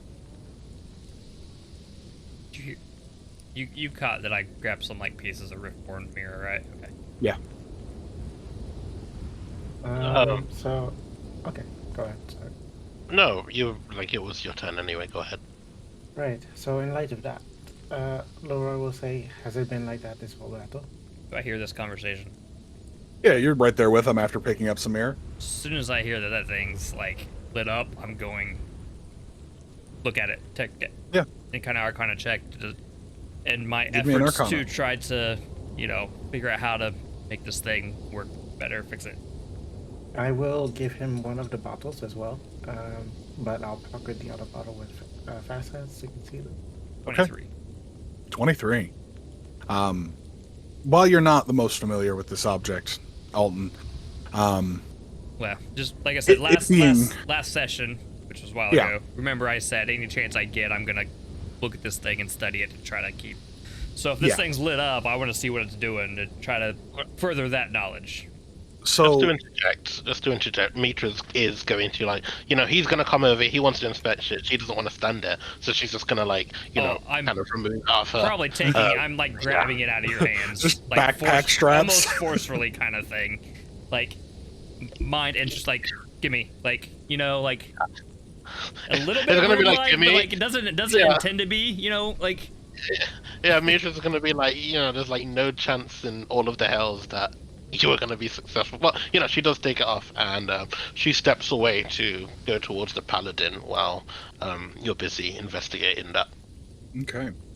Alton, you have spent a little bit of time with this object now. You know, you've traveled for about a month with this party, and you've taken every chance you can to look at it after earning their trust.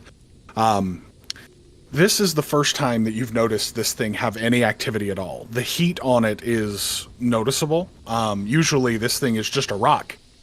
Even in other fights with like lesser Riftborn that you guys have had along the road. With an Arcana that high, you could assume that something about the level of power of the Riftborn that you fought today made this stone still activate in some way. You're unsure of what actually it did, but in some way this thing was certainly active for a time during the fight. And because of how informed you are about this object, you could assume maybe it shielded you from being seen by more. Something of a radio jammer, sort of, but you're not really sure. For you, Mitra, you drop the stone, walk over to the paladin's form, and the thing that is most concerning is during the fighting, this man was certainly a force to be reckoned with, as strong as any of you. But now that you look at him, this man is almost elderly. He is much older than he appeared during the fighting. You see heavy burns, basically from the tips of the fingers almost to the elbow on both hands. You notice now that his symbol of farrier that he wears has burned through the armor itself and is literally... It's branding his chest. It's built into him now almost. Kind of ruts in the skin have started to try to heal around it. His eyes have smoldered ash wrapped around them. He's in really rough shape and certainly very unconscious after the fighting. Somebody play as Dante's Inferno recently? No. Dude, with the cross on his chest kind of thing. Oh. You know? I mean, sort of. But he is in really rough shape. And you see now that this armor and this weapon and these things were probably more for show than use. Most of them are heavily damaged, more than they should have been, considering, usually paladins of farrier are very capable, and this man looks to be almost more of a figurehead position looking at him. And he's withered. He's not muscular, very skinny, and looks ill.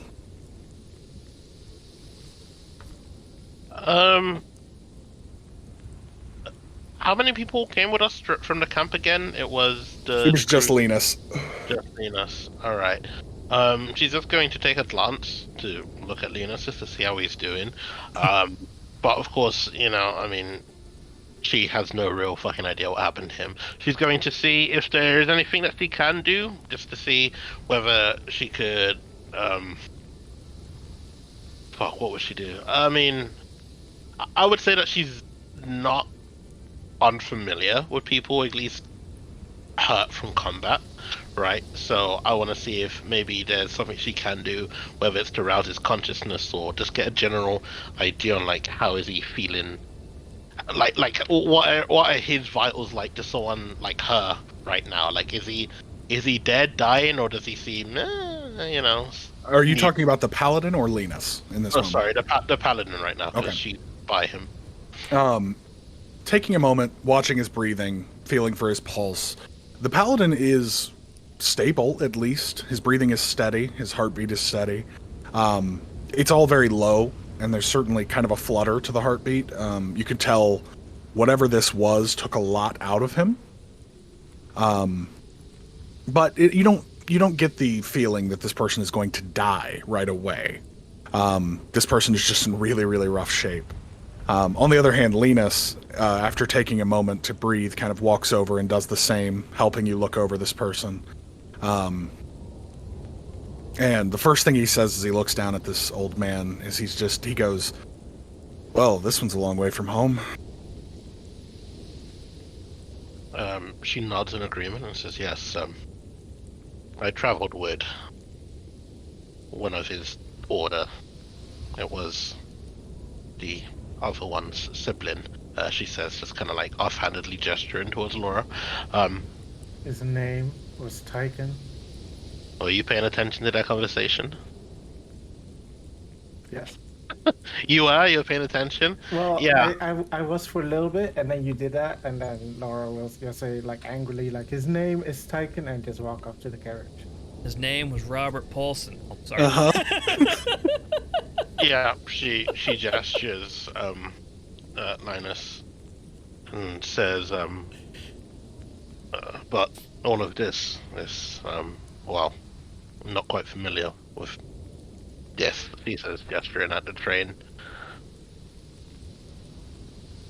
He takes a long look at the train, back down at the paladin, just kind of looks at you and goes, I know this has been a lot to take in all at once. But I can tell you from experience that I've never seen one man do what he just did for as long as he did. I mean, those flashes were happening hours ago when we left camp. If he fought that whole time, it's impressive to say the least. He nods once more and says, "Well, perhaps it was quite a serious incursion." She looks at him for a moment before standing up, and looks at Linus and says, "Well, I'll go with Lara and see if there are any survivors, or the such. You know how to handle yourself." And then she moves on. He gives a nod, Awesome. and you see him start to, like, he's pulling those long spikes that are they're turning into, like, that same, mercury-like metal, that liquid. But he's starting to pull them as they desolidify from his person. You could tell he got fucking schwacked. That was rough. But, so, I'll be Laura. right back. I've got a phone call. Okay. Yeah. Okay. Do we want to call break real quick? Yeah, break's probably not a bad idea. So, Yeah, I mean, Laura's walking up to the carriage. The door has been, it's not seeing very good days, and I'm gonna roll a strength check to see if I can open the door. I rolled Absolutely. a 22. Beautiful. So I assume Is it with still on some fire? budgeting. Most of I the hope train not. wasn't, like, the passenger cars weren't on fire. It was the other cars kind of off to both ends that seemed to have been, carrying explosives. So I'll open it up, Yeah. and I don't know what happens. Yeah, so you take your dagger, kind of, fit it between the gap in the door where it's kind of bent out of shape and pop the door. As you do that, you immediately hear someone loose a bolt from a crossbow that slams against the door because you're taking your time and being careful rather than throwing it open. You hear a kind of a little bit of a brusque voice kind of call out, "Who's there?" Your savior. Can we get out of the smoke, please? You hear kind of the sounds of struggle for a minute, and you start to open the door, and you see With the old guy that saved you? a fairly well-built human male, probably mid-30s, carrying this fairly lithe, young-looking half-elf male. He's carrying him, just kind of like cradling like a kid, and he kind of runs out for a minute, sits down the half-elf. They both wear an outfit you'd be fairly familiar with, Lara, though the rest of you wouldn't know too well. They're both wearing the kind of deep reds and browns of the Lansing Capricite Company. The man that's carrying the elf is kind of wearing armor on top of that. But the half-elf is just wearing these kind of fine clothes they're nice, but they're not special in any way. The human looks up at you and goes, "So we're safe then?" As the well-built one walks past me, I'll just whisper "Where were you during the battle? Could have used you." Yes. Well, I need to check. There's 2 carriages, correct, with passengers. This is the only one left, I think. Everyone else is dead. And he kind of looks back into there, and as you look inside, whether it was the explosions that started this, or the crash itself, or the slamming from the Riftborn, there is a scattering of bodies of men and women of varying age. A few of them look to have been maybe nobles, and there's a fairly high quantity of Lansing Capricite people, that kind of uniform that they all wear, revealing who they were. But pretty much everybody in there is, gone. So, what exactly happened here? I mean, as far as I know, we were taking a trip through Rima to get to Whitespire, but it looks like something attacked. All we heard was commotion, so I barricaded the door, and then the train flipped. I don't really know. The half-elf at this point starts to kind of, you see his eyes roll in his head for a moment before he starts to wake up. He looks up and he just goes, "Where the fuck are we?" And you see he's nursing a wound down here that he's kind of holding onto very tightly. You are alive.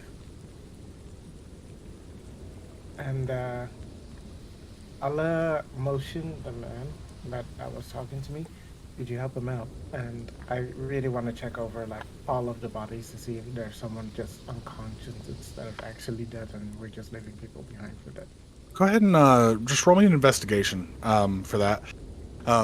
The kind of well-built human looks at you and he goes, "I'm Byron. I'll come back to help you in just a second." He kind of picks up the half-elf again and moves them further away from the wreckage. He lays down the half-elf next to your paladin friend who's unconscious currently, before coming back in with you to help you look. What was your investigation roll? 13. Okay. Byron seems a little scatterbrained. He's not all there in the moment, and you are guiding more than he is.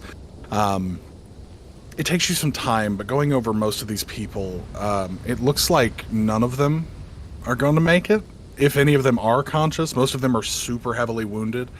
The passenger cars have these kind of metal frame seats, and while there are cushions, crashing in a space with a bunch of metal tends to be pretty bad for the health. You know fairly well, Lara, that the trains that the Capricite Company uses are a very new technology, something that made them rise to power very quickly because they could move resources without the usual struggles. You also know that the fuel for these trains is Capricite, which is extremely volatile in situations like this. So any of the other cars that would have held passengers more than likely have exploded or been caught in the explosion from the tanks that they carry along with the cars. You've heard stories in the past of like the initial run of trains when they first started building the tracks out doing this. These kind of horror stories of we didn't know where to place the car in relation to the rest of the train and caused an explosion that killed everybody. Still working things out, but it seems like most of the people here are very well past gone. The fighting has been for hours, and any of them that would have been alive have probably died due to smoke or the trauma of the crash. Okay, so those people that are alive, but they're not going to make it, Laura just stabs and try to finishes off. No, she will try to, one by one, just like help them outside. Okay. And talk to them, meanwhile, and say, "I'm sorry, it doesn't look great, but I'll make sure that when you pass away, you'll be put somewhere nice and wonderful. And the last thing that you'll be able to see is a wonderful sky. It's a beautiful day out there. Let it calm you." We're underground. There is no sky. Well, I mean, there is still technically a sky above, sort of. But you take your time with each of these people and give them your version of a last rites, at least an easy rest. One sticks with you, more than the rest anyway. A young woman, beautiful, dressed exceptionally well. A piece of shrapnel from one of the seats has kind of pierced through her midsection. And you can tell she's right on the verge, and as you kind of drag her outside and get her laid out, the only thing that sticks in your mind is how much she looks like Cadlin. But you do your best and do what you can for these people in their last moments. At about this time, Byron, the kind of armored Lansing man, turns to the rest of you and just kind of looks around and goes, "I assume you all came from somewhere better than the wild? Could you lead us, those of us that are still alive anyway, back there?" when they say to me, I assume? They're talking kind of just to everyone. Okay. To the, In that case, Laura will say, "Do you see the tall woman with the... What, do you have an axe, Mitra?" Mitra indeed does have an axe, and I Okay, mean, yeah. you know, going on that, I mean, she would have shown up anyway because she was also looking for Yeah, survival. yeah. But anyway, I will say that. Laura will say that anyway. That's our leader. She can bring you to safety. Good. He kind of walks up to you and he stands, maybe like high 5 foot tall, not super tall. And he has to look up at you and he just kind of goes, "Ma'am, we should probably start moving away from this. I don't know if there's any more tanks that'll blow in the train." She looks at him before She nods and kind of steps aside and gestures. It's a long travel. Gather those who can make the distance and, well, of course, keep a safe distance. I won't be long. Assuming Laura's gotten to all the other people, she is going to do a quick look around for any of those glass fragments from the mirror. And I mean, what happened to the main body of the mirror? In hindsight, cleaving it in half probably wasn't the best idea. But I'll say I gathered several pieces, like as many pieces as I could. okay, yeah. And I These have- mirrors are also fairly large. I mean, they're, Right. they're a person's height, so you have plenty of Yeah. shards of varying sizes around. Yeah, she's not gonna do a super in-depth look, but it's just a case of retrieving what she can find, if anything, Okay. before moving away. So I would have grabbed probably several of the small outside pieces, not necessarily the glass in the middle, more of like Okay. the mirror edge. Yeah. You both take some time, collect what parts you need for it, or whatever you consider important. You would've- gather up Would have gotten some of the glass, but mainly I was more looking for the outside edge of it. the actual frame. The frame Okay. pieces Um, of that. You guys collect what you can, and over the course of collecting as much as you can, many of the people who were on their last legs do finally succumb to injury. Sorry. You guys take the security agent, Byron, who carries the other half-elf for most of the distance until the half-elf finally seems aware enough and awake enough to walk. Who is carrying this paladin, who seemingly is exceptionally unconscious? Laura will stay behind. Okay. Stay behind you do what? To carry the She's gonna bury paladin? all the bodies. Oh, okay. By the train? Alton has literally just been Well, sitting on the ground studying this no. thing the entire time, not paying attention to shit. A bit further away from the train, but it won't be too far from the train because I'm not dragging all of the bodies like that far, clearly, by myself. It'll take a fair bit of time for you to do that. I know.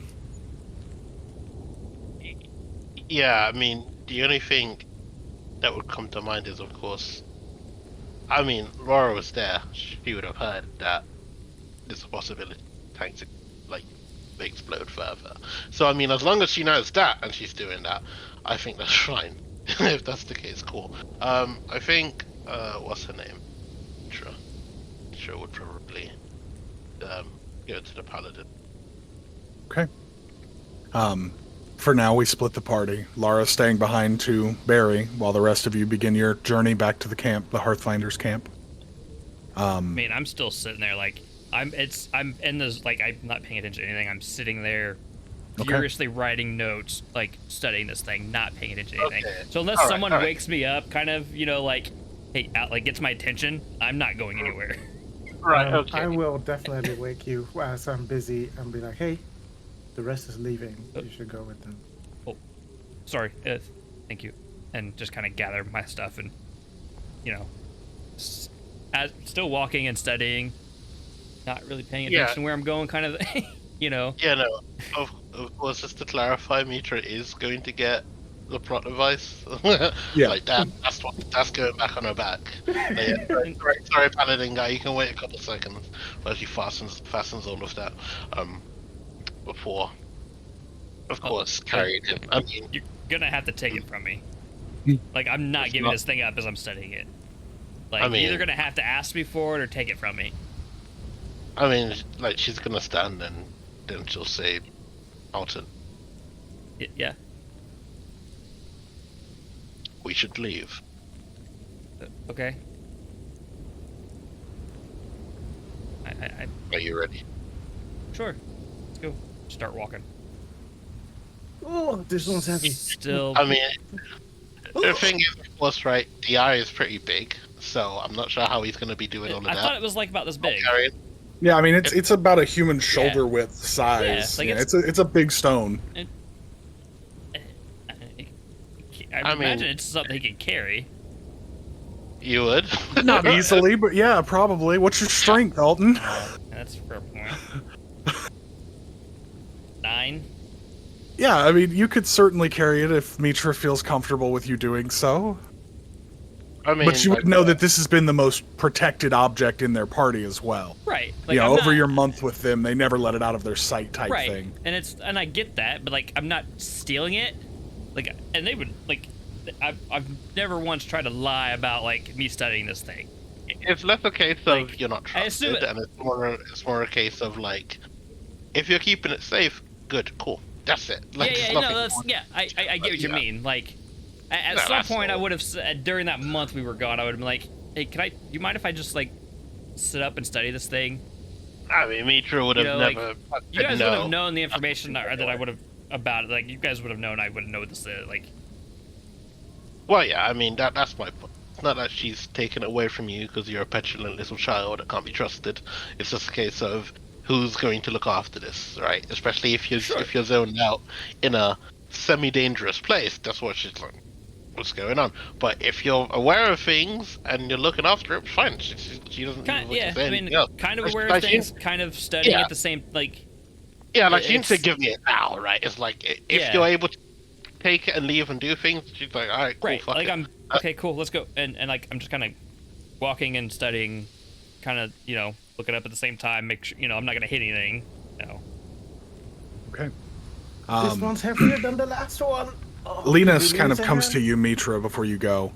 And he looks at you and just goes, should I help your friend with the burial? You don't seem to need help getting back, I don't think. No, we don't need help. She stops to think and says, yes, she would be a lot safer with you. So, if you Or, would please. if you'd like, I could take the survivors with me, and then you could stay with your friends. She considers it for a moment, and it's like, how she would usually operate is that, yeah, she would go, fuck it, right? But it's like, there are more people, she knows he's capable, so, she's not that concerned, and she says, you know what, that's a good idea. You take them back, and, I'll stay with them.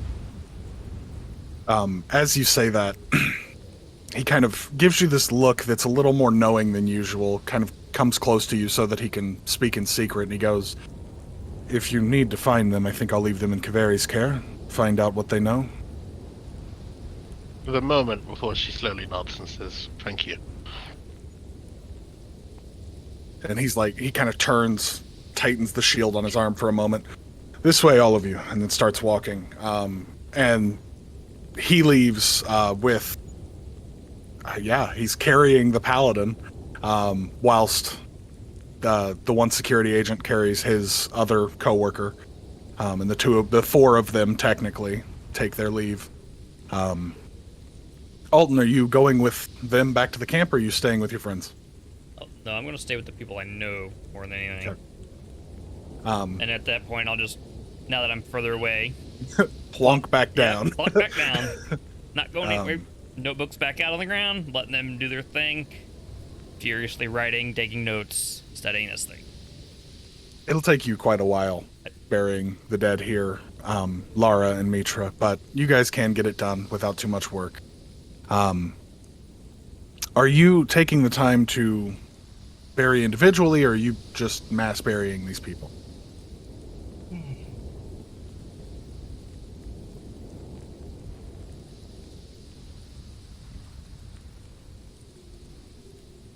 That's a good one. I Mass think graves considering quicker. we have, considering we have a time-sensitive thing, but Laura being Laura, probably individually. How long is this gonna take? Oh, it's gonna take forever. Yeah, the whole night. Oh, There will alright. be no sleep this evening. I mean, I only need 4 hours.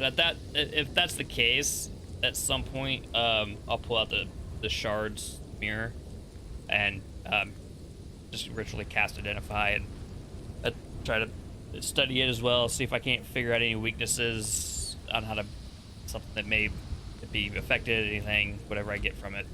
Yeah. Don't forget, I also give you the goo bottle. It's true. Oh, you did give me the bottle. Um, Same thing. Lara and Mitra, you both take a point of exhaustion as you spend most of this evening burying these people. You see a wide variety of folk as well. The only thing that is of note is that none of the people on the train seem to be of poor standing.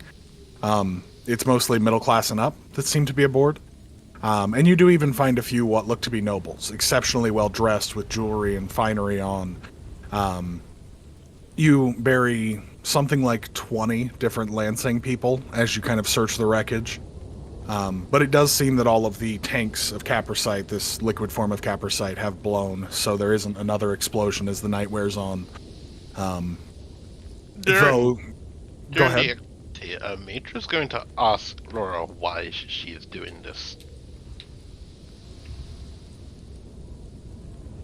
So while she's busy, she will, put one of the persons down into one of the holes that she made for. 3-point shot. Yes. And she will say, I traveled quite far and very long to put my partner to rest in a place where she could finally actually rest.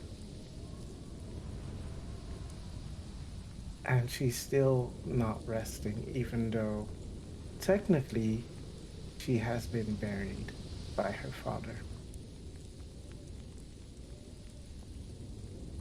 I guess, well, her ashes are in the forest that we left. Laura. She like looks at you, like very intense look. Would you like to be buried like that? Had you the choice? I mean, I prefer to be buried in a nicer place than that. What? She stops herself, and she says, "Then burying these people, is this to make amends, or do you truly feel something that isn't regret?"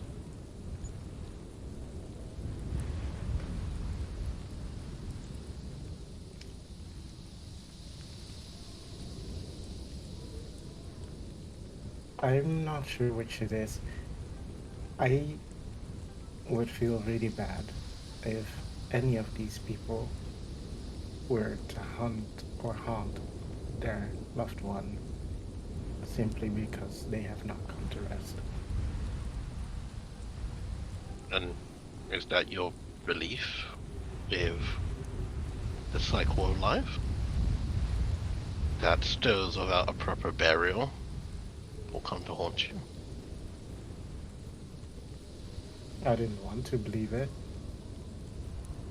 but considering my partner is still not at rest, what else can I believe? I don't know your partner, nor do I know the circumstances of your journey, which I ended. However, I think there's more there. I feel as if you've ended that chapter, when in reality you didn't feel like turning the next page. I have no issue burying these people, not at all. Especially if that's what you believe, that those who aren't quite tended to can come back in another way. But the spirits of the dead need not be feared. They once lived. So, I think what is more important is your relationship to the dead. Burying these people because you feel guilt is an affront to their lives. You should do this because you care, not because you want to feel better. But your reasons are your own. I'm not judging you. I just want you to think on that. Life is very precious and it goes all the time. At the same time, it arrives very easily. It is so precious.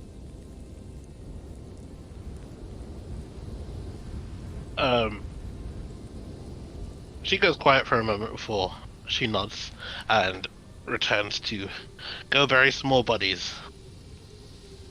Of course, it's not like she's ignoring Laura. If Laura wants to say something, then like yeah, she'll pay attention. But it's kind of like she's leaving that where it was.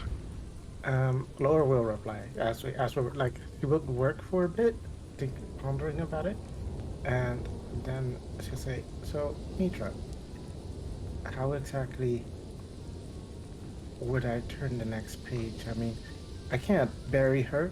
I can't get the ashes back. I left them in the forest, and honestly, I don't want to go back. You're telling me that I have to just receive her with open arms, perhaps just forget about her until her ghost gives up, or I don't understand where I can potentially even go from here to go to the next page or to be stronger. Like, and to come to think of it, her dad just kind of gave up on her, so how can I but end this chapter and atone for this, or at least feel guilt and try to feel better about it in the best way I can, which is burying these people? She shakes her head and says, "The goal is not to atone, to be forgiven, because anyone can say anything, and you will do anything if it means you are forgiven. No, she places her hand to her chest. I think you should do what is right, even if it's hard, even if everything's against you. You do what was right. Whether you feel better,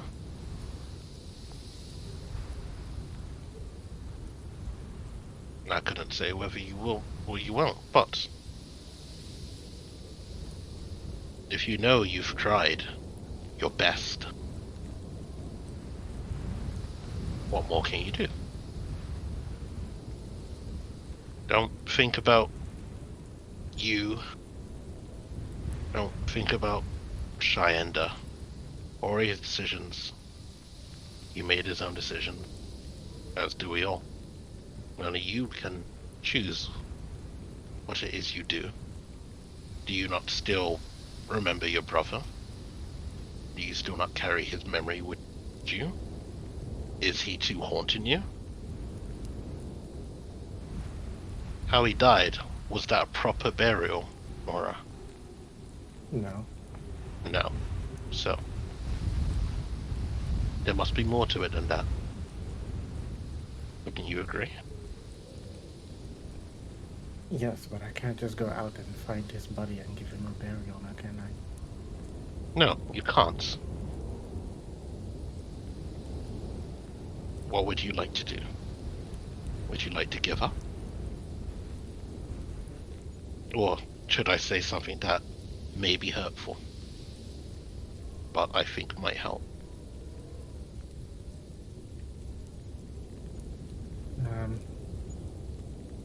Which would be? That would be to remember your partner for what she was and who she was. Remember the good times and the bad times. No one ever really dies as long as we remember them. As long as you hold on to the memory, poured onto the person that was. I think it's beyond belief to think that they die, and that's just it. I think you need to think more about them, how you can help them, more than you can help yourself. She turns and stops. Not that I'm saying you should be reckless. If you're dead, you can't help anyone. It's just that's the advantage we have over those we've lost. And those that we've lost sometimes have a way of helping us as well. It's a mutual thing. It's not one-sided.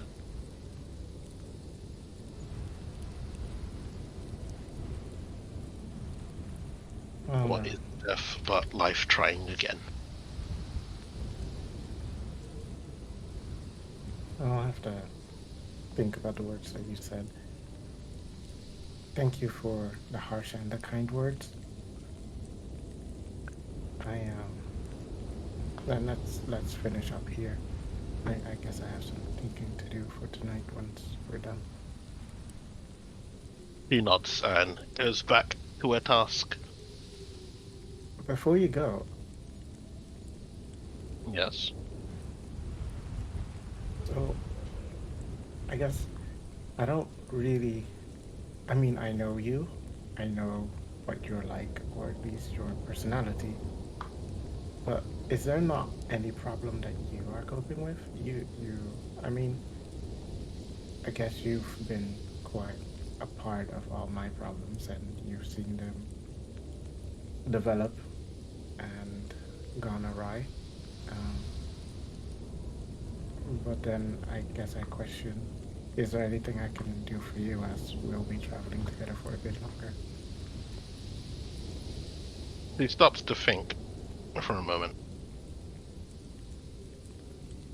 She seems a bit indecisive, like she's actually mulling over things before she actually gives you an uncommon smile and shakes her head and says, "No, you keep doing what it is you do. And, well, live. That's all I ask of you. My battle is within. Maybe I'll tell you more about it in the coming days, but right now we should focus." Okay. Mitra? Thank you again. She just gives Laura a nod before getting right back to it. Alden, if you would, go ahead and roll me a history check and an arcana check. BT Dobbs, I'm gonna step out, so I'll Absolutely. be back sooner or later. I mean, I don't know if you guys will still be going when I'm back. I should be back within the hour, of course, but I'll see what I see. Yeah. Alright. 11 for history. Okay. Yeah, and I hit something. I didn't mean to kind of close everything out.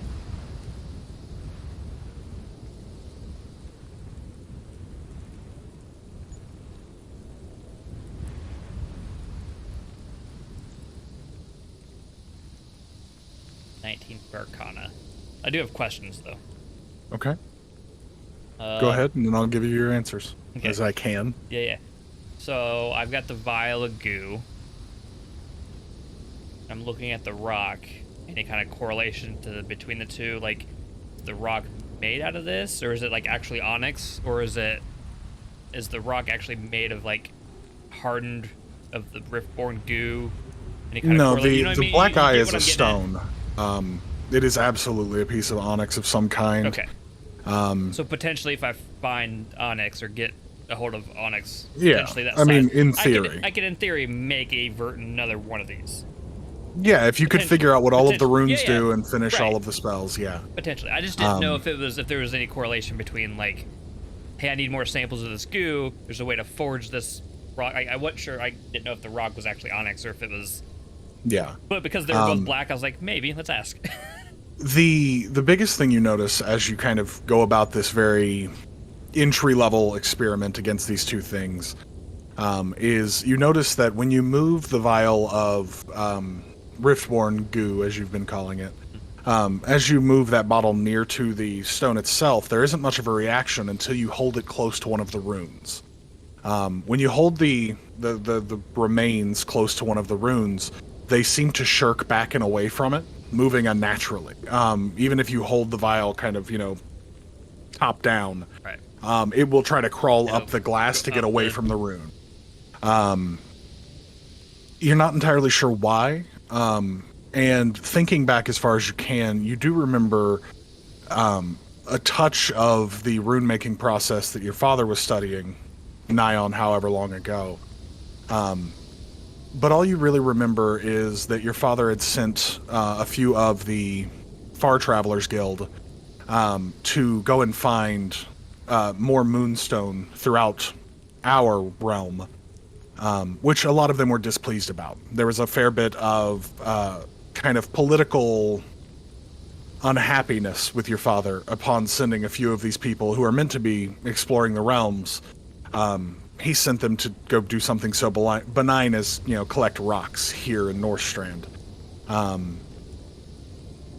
But other than that, you're not entirely sure how the moonstone works into all of this. With that Arcana check and with your Identify spell, you take some time with the frame and with the glass from the mirror. The thing you discern most from the glass is that in some way, by some process, the glass that's used in this mirror is infused with moonstone to some degree. You're not entirely sure if it is, just by way of mixing crushed moonstone into the glass making process, in the same way that they would dye glass and things like that, or if this is done in a much more magical, non-realistic way, non-material way. But you do discern that the mirror's glass is certainly not just regular glass with a silver backing. It's taking a lot of time, and there is certainly frustration involved in trying to relearn and reverse engineer magic on this scale. But you seem to be making some headway. You now know that moonstone is important in this process all the way around. But you also remember that in the time of your people, moonstone was a hot commodity then, and it's been 1,000 years. So it's hard to say. But yeah, you make some headway. Anything from the mirror edge? The frame itself seems almost entirely benign. Other than the fact that it is of exquisite make. Right. It is, certainly very well made and expensive. Making It sure there wasn't certainly any, isn't special. And no magical runes or anything attached to it or anything. No. It's the glass itself that's the more important thing than actual. Yes. Okay. It seems like the frame is kind of not even involved at all. For Any Lara and our... Yeah, go ahead. would I be able to discern any kind of potential weakness in the glass to where information I might be able to tell him, hey, it's easier to break if you do this? It is glass, but it is magical glass, and thus it's a little harder to deal with. It certainly isn't prone to the usual plate glass weaknesses of, like, striking a corner. But, certainly it is still just glass in the end of things. You can break it, but there isn't, like, a structural weakness per se. Okay.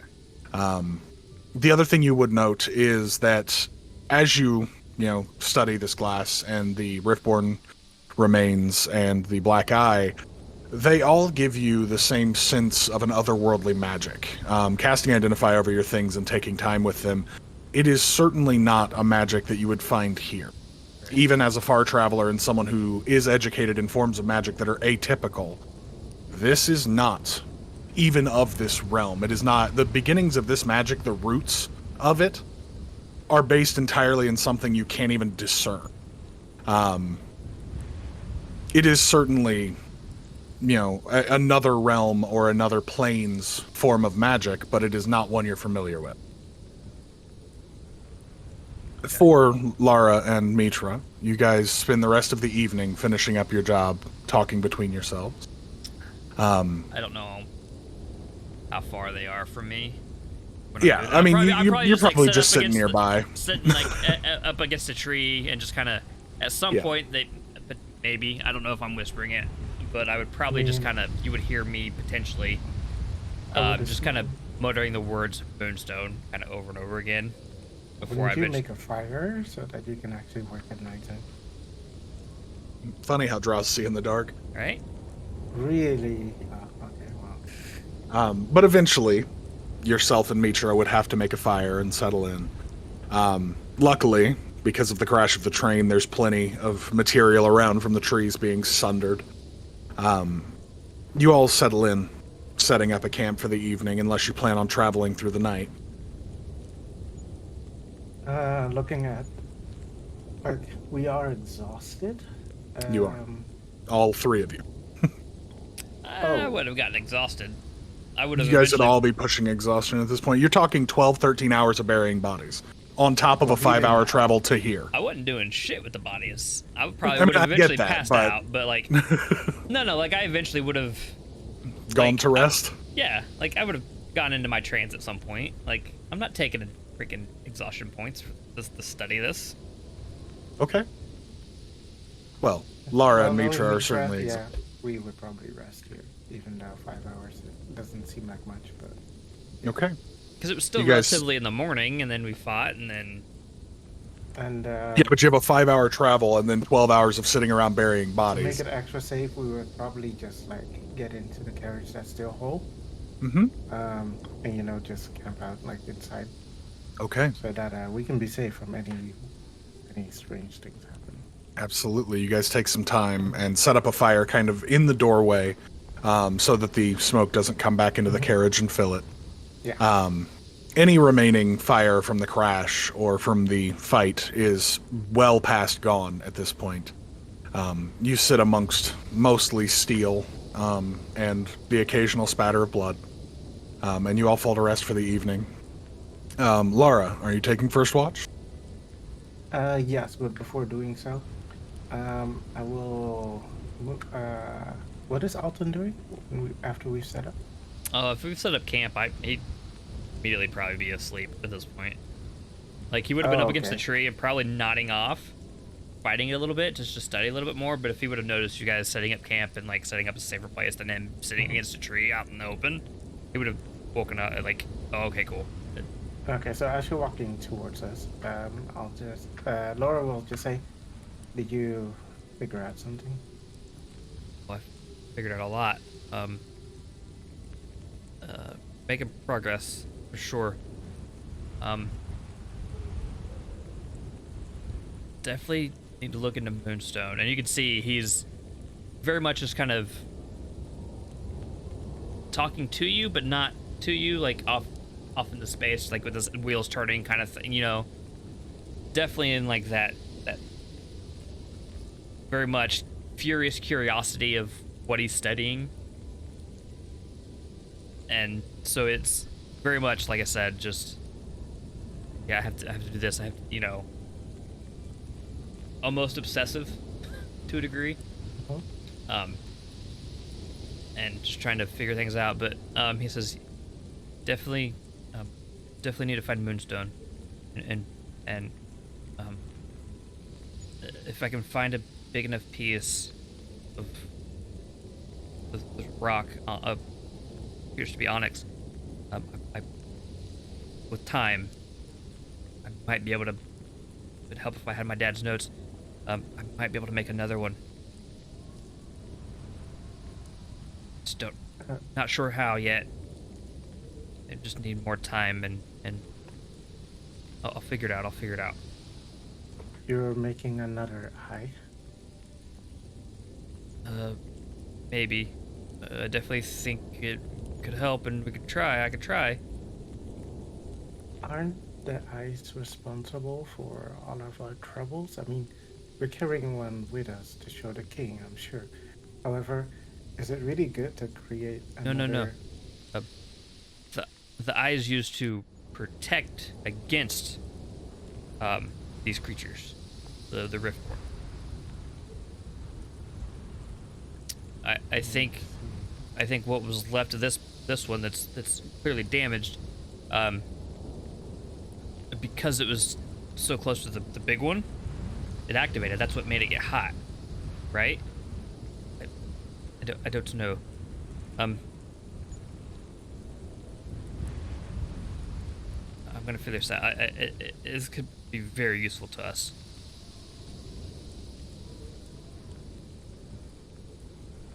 I see. I mean, it's good that you've made strides. Just make sure that this does not come back to haunt us. Also, good job during combat. Oh, You did thank you. well. Get a little hairy there for a moment, but yeah. Wish I could have done more. I'm not a up and close kind of person. No worry. Me and Mitra have that handled. Just, next time, just do as great, and hopefully we'll be fine. I need to tell you a few things, I suppose. I don't really know what was happening inside of the tent when you had your meeting. However, I spoke to the human. Yeah, sorry about that. I didn't think to invite you. You were off. I forget what you were off doing. Also, Kyle forgets. 'Cause it's been so damn long. Oh, no, it's fine, it's fine.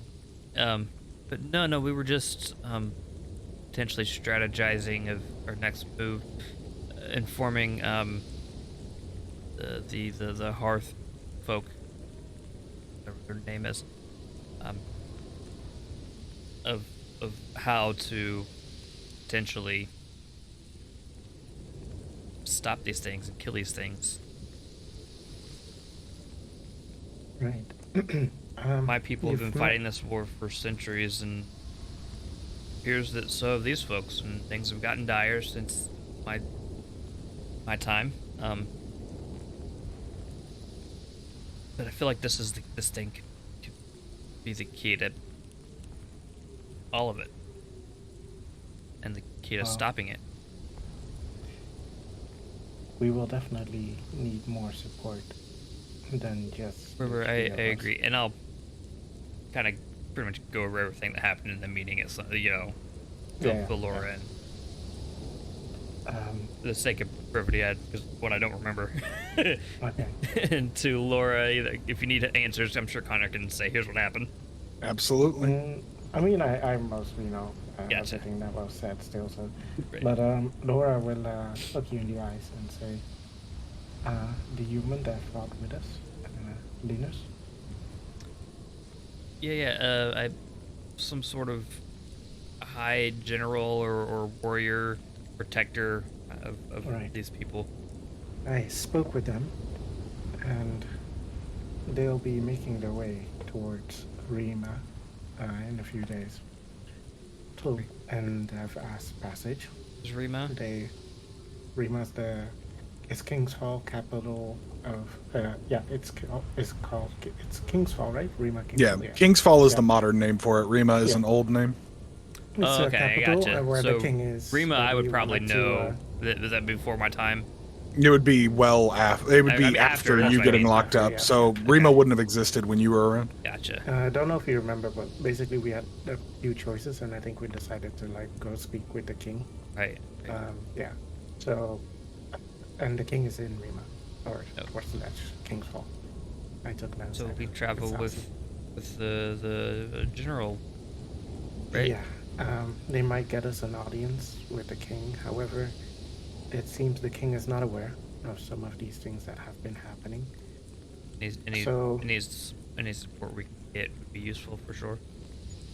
Yeah. Also, the king seems to have some trouble with their inner politics. So it's definitely not a guarantee we'll get help or perhaps even see the king. I just wanted to give you a heads up. I hope I'm not getting your hopes up too much, but something is better than nothing. Also, this cabin that we're in, did you have technology like this before? I'm gonna say no. No, your people were a magocracy Physical technology like this was something that wasn't pursued because it was found to be too slow. And now that you kind of mention it, because he's been so enthralled with studying this rock, he hasn't even noticed that he's in this weird alien thing that he has no, like alien to him. Like, what is this? Oh. And now kind of feels a little uncomfortable and just It's, well, at least a little I think it's claustrophobic. safe. The door's right there if you feel like throwing that. However, Okay. I mean, this is nothing. Well, this is new, I should say. And you need to know that it's owned by just one simple company, and they generally bring fuel to heat cities. So yes, it's used to transport people, but also goods. And I guess I was just curious if perhaps somehow we're getting somewhat closer to your kind of technology, but I guess I understand now that you mostly use magic as you yourself use. Mostly. Now that Right. she mentions like the fuel and the stuff, like, is anything in ringing a bell of why this may have been a potential target for the Riftborn? Not really ringing a bell in that way. The thing that stands out to you is that it's a very different pursuit of how to transport heavy goods, Right. in like quantities that large. Your people use basically an empowered version of Tinser's floating disc, where usually Tinser's is about a man-sized disc that can carry a lot of weight. Your people would transport large amounts of goods along these long wagons that hover slightly off the air. And that was how a lot of that transport was done, because you could do it magically. A single person could control it, and they work as their own wagon train almost. Right. And then on a higher scale, because of your people being dragon riders, there were other ways of getting around it as well. Along with the far traveling, you could basically skip objects from plane to plane to get them great distances quickly. Right. Where these people, clearly, they don't mess with other planes, so they've had to create these massive works of engineering Right. to move just the smallest amount of goods in your eyes. But no, you couldn't really discern what on this train would have made it a target. At least not If it currently. even was a target, Right. it could be the paladin that was the target that was just riding the train. Hard to say. It's hard. Okay, hard to say. I don't know. Okay. Laura, if you would, roll me religion real quick. A 6. 6. Okay.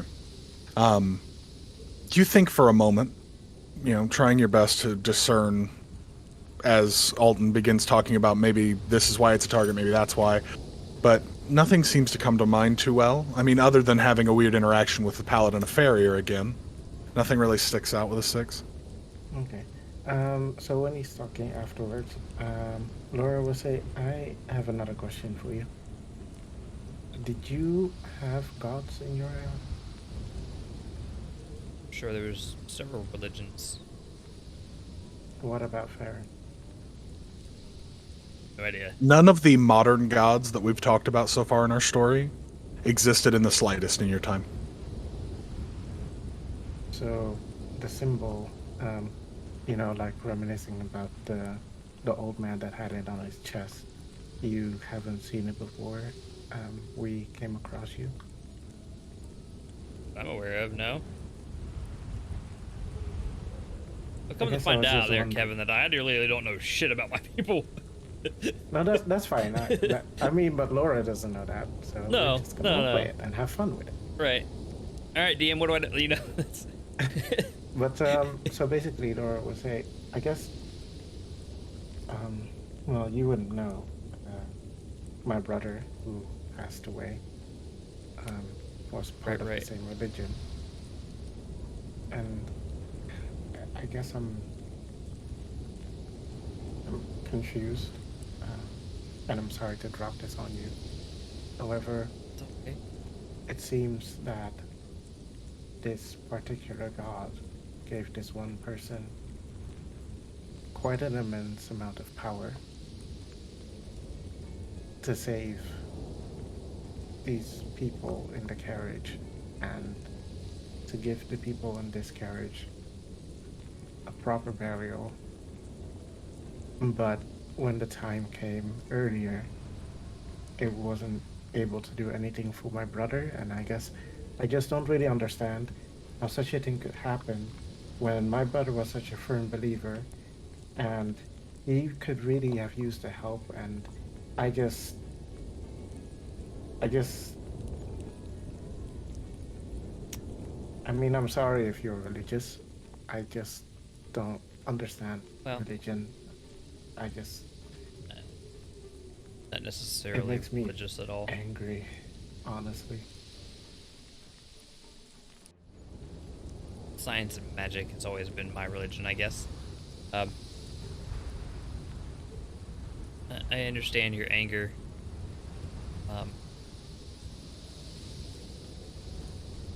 I was trapped in a cage essentially when my people and family all died.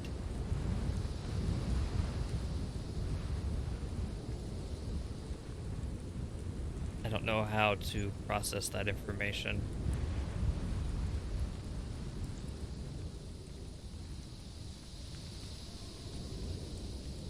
I don't know how you grieve. You've never grieved before? I mean, for all I really knew, up until roughly a month ago, everything was fine. I assumed, or I'd hoped, I guess. Hoped everything was successful. Hoped we were able to defeat them. Happened to my people, or was happening to my people at the time. And I wake up, essentially, or get unlocked, I guess. I don't know how else to describe what I was in. Everyone's dead. Have been for hundreds of years.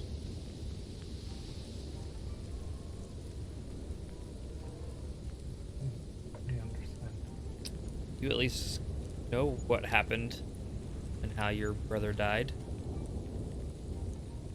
As gruesome as it may be, some sort of closure in that, I guess. Me, I don't know. Well,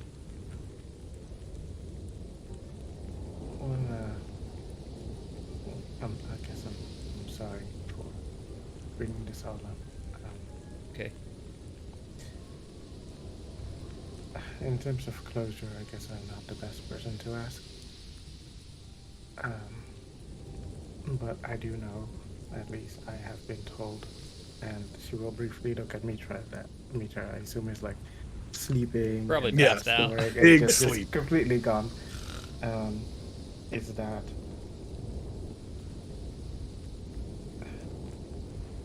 if you tend to blame yourself for the death of others, Oh.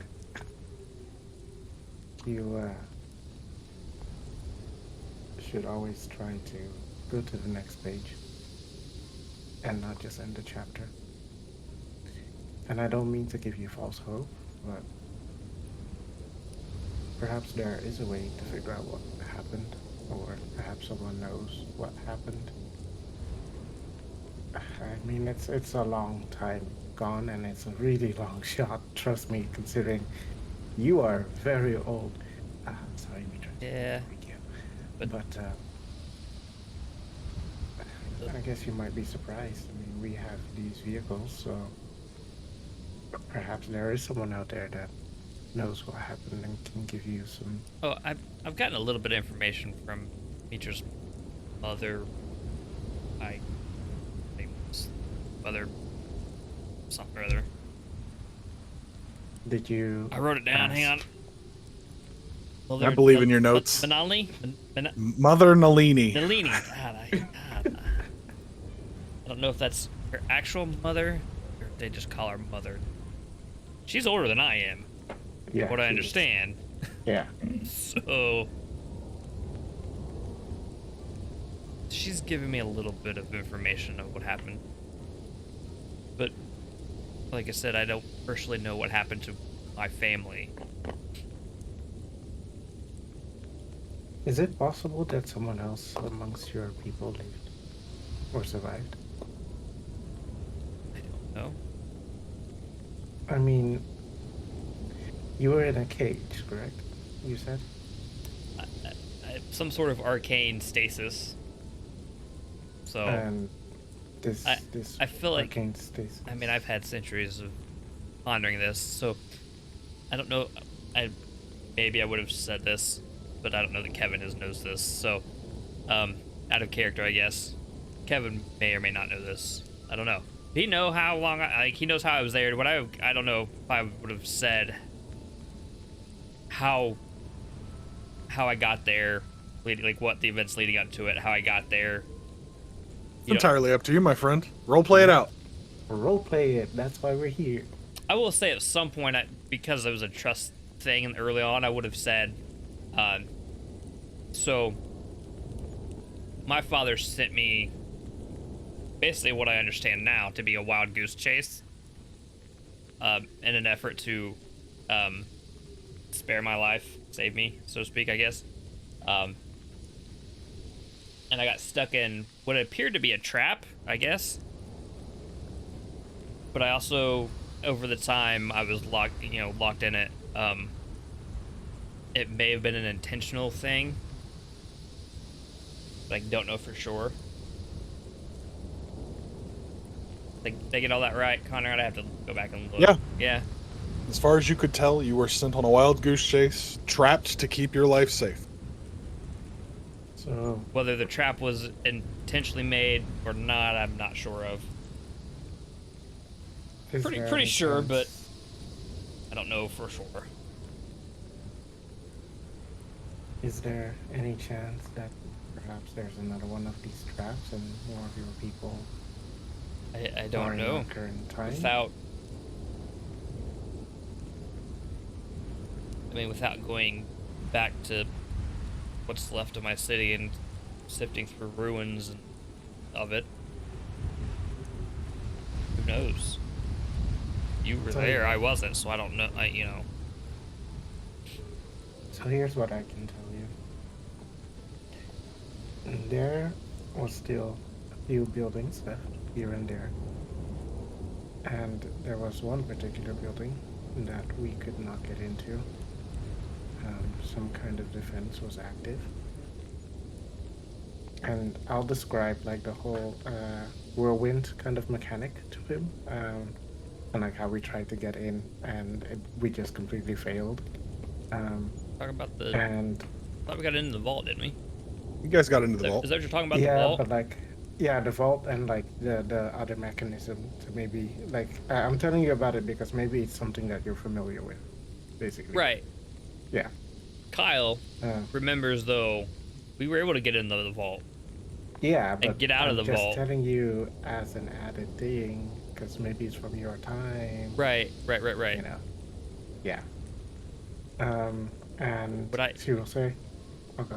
Let's say, when it comes to the vault and that specific, what he's describing to me, that would have been what I would assume some sort of higher leadership.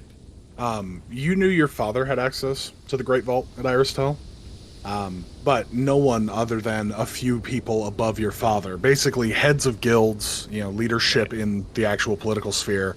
Nobody was able to access the vault because the vault was the center of wealth for a kingdom, right? And you knew, because it's a magocracy, someone who would attempt to get into that vault would be very liable to die doing so because of traps. Right. As Laura explains and describes the spectral fish and the massive riftborn that was there, much larger than anything you guys have dealt with since, none of that makes any sense to you. All of that is new. These are things that happened after. Right. As Laura describes the city center, the market district being sunken into the ground, this massive hole. And as she recounts the tale of the group that they brought, the people dying, everything happening in all of these spaces, most of it, it all makes sense to you in terms of where it's at. You can see it in your mind's eye, but none of that was apparent when you were there last, right? It was a functional city with, people.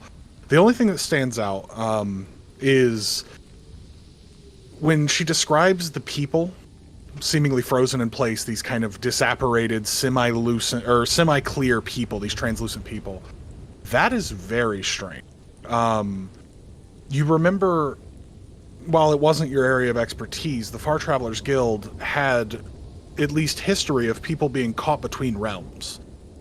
When they were first trying to travel and learning that magic and mastering it, when someone would get caught between realms, it sounds a lot like that they were kind of captured in place. They were still there, or sort of, but they were unreachable by normal means. Your father tried for a great number of years to find a way to avoid that ever happening, to no success. That basically these people would try to far travel to go somewhere else in the realm, in a different realm, and would get caught between. They would be in two places at once, basically. Some part of them makes it across, but the rest of them, their corporeal form is left frozen in time there. And the outcome was always just, they're now this shadow, this shade of themselves that stands in place.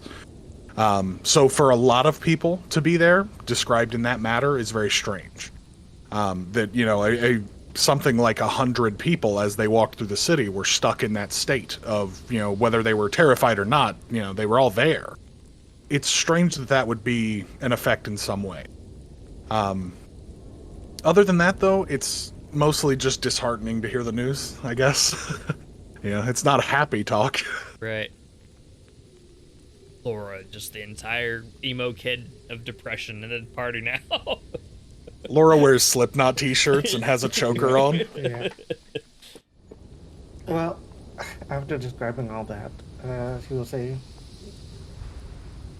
perhaps there's a way to reach those people so you can actually, or contact them so you can actually know what happened.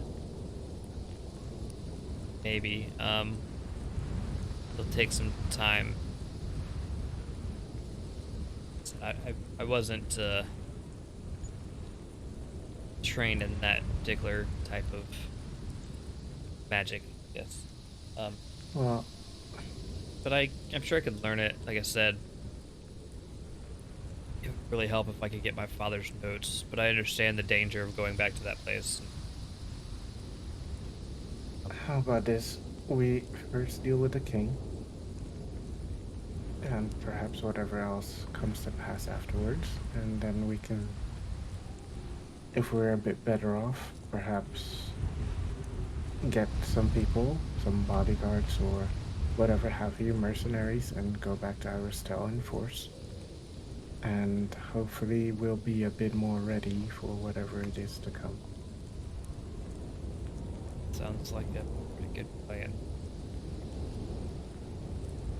And I think on that note, I am really tired, so if you don't mind, I am going to sleep. Wait, it's my shift first. It's okay. It's okay. Go ahead. Are you sure? Sure. Thanks. And Laura will go to sleep. Okay. Alton, go ahead and roll me a perception check, friend.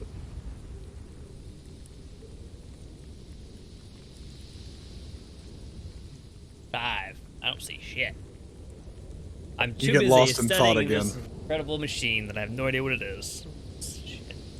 You do make the realization that the runes in the Black Eye are certainly done with Moonstone. The more you spend time with it and study it, you realize that the reaction that the vial of Riftborn runoff, detritus, death parts, you realize that it reacts to Moonstone specifically. It reacts to the glass, it reacts to the runes on the Black Eye, but the frame itself doesn't seem to have an effect on it. And while it isn't alive, it certainly moves like it is when exposed to the Moonstone.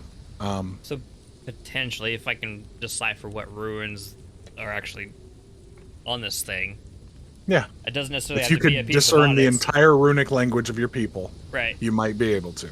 I am a runic scholar. You are indeed a runic scholar. But I don't So- it doesn't necessarily have to be on a piece of onyx. It could be on anything. It doesn't seem that the onyx is the important part. And the That's more what that I'm you saying, look like, at the I don't- onyx, Yeah, I was saying I don't necessarily need the onyx. I just need the runes because I can put Yeah. those runes in anything at this point. yes.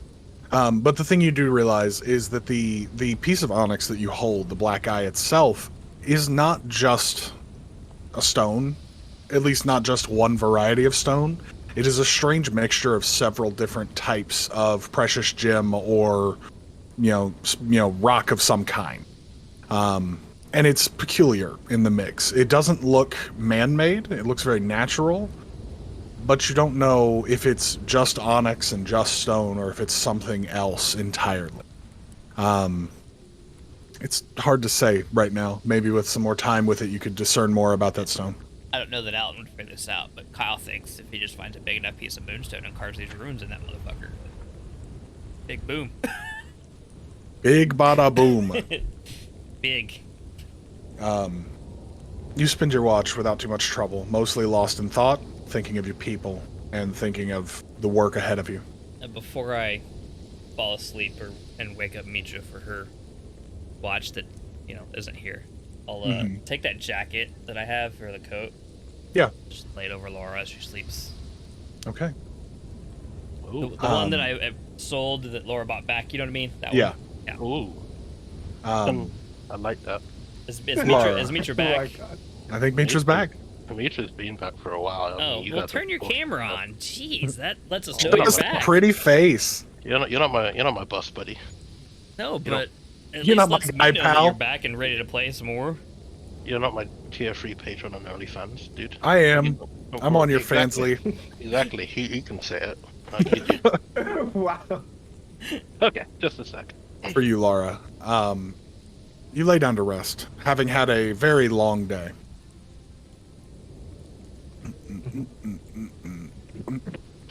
Yeah, you lay down to rest after having a very hard day, talking about some very rough subjects with your compatriots, and for once in your life, seeming to bare your heart to some people more than you usually would. As you close your eyes, the feeling of sleep takes you, and the cold of the metal against your skin is not the most comfortable. It's not like you guys have the best of bedding situations here. For a moment, you're kind of caught in this strange limbo of being half asleep, half awake, and over the fire just outside, you swear you can see Catelyn dancing in the snow. You finally drift fully to sleep, watching a sight you had seen before, the kind of playfulness that used to fill her form. Your night is filled with dreams of your talk with the fire tenders, of the Hearthfinders. You keep seeing that vision of the fire roiling up and becoming the form of your brother being swallowed by that beast. You keep seeing the new burns being applied to skin, and for a time it is the fire tender's arms that are covered in these burns as she regales you with this vision, this guidance. But very quickly, you and the fire tender are one, and you can feel that burning sensation as you seem to try and dive deeper to understand or at least come to closure with your brother's death and with your wife's death and your father-in-law's. But the only thing that ever keeps looping in this strange nightmare, this kind of loop of agony, the only thing that keeps looping is the voice of High Lord Terrakesh, this massive, ungodly large, riftborn thing, creature, being, god? Is his voice calling out weakness as you relive this moment of agony over and over? Mitra, Yeah, no. you are awoken for your watch. If you would roll me perception. Perception. Let's see. Like. That is a 11. You are woken up by Alton. You take your usual position just outside the door of the building you all sleep in. Not usually one to stay inside during a watch, like to move around and stay active. You look out over this kind of vast expanse, and looking up the tracks, you do see some of the trees and things have been kind of hewn out of the way to lay these tracks down. You notice a particularly shiny piece of mirror lays against one of the tracks for the train. It kind of glints against the light here. And usually you would have a moon to give you that light, but we're underground, so it glinting is a strange thing.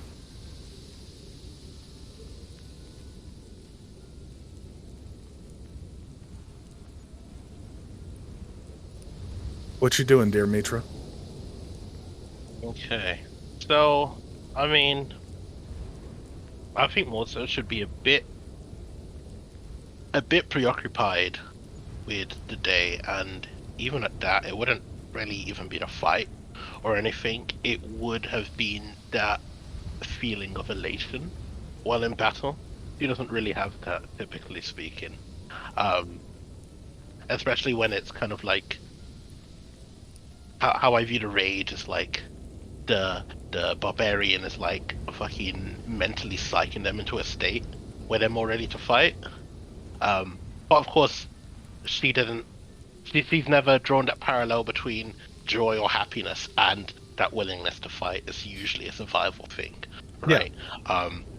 So of course she is thinking about the lady as well. Like, it's just very much, what does this mean? Like, all of this really crazy shit has happened in what feels to be a very short amount of time. Like the Riftborn, whatever. That's just a reality. That's just, that's reality. All of this, particularly when they were taken to that realm and how they've ended up here, a lot of this is really what is on her mind. It's kind of like she's looking for answers, and she's pretty sure that she's not going to get an answer. But even at that, it's like that spurs on more questions. Like, why not? Right? Like, I think any stillness is probably only gonna like amplify that more so. Right? Any doubts that she could have had, I wouldn't say there'd be doubts as much anymore, but it's less of doubt in the existence, and it's kind of like questioning why me, then that sort of thing. I guess the nature of the questioning has changed, but the questions yet remain. Yeah. I think that's what's more so on her mind. Like, I'd say she's not even really paying that much attention to everything that's going on out there. Yeah. It's more of maybe if she hears, like, I don't know, a branch snap, that's like, But if someone's like being really quiet or sneaky, I think that's going to go right over her head. Absolutely. In time.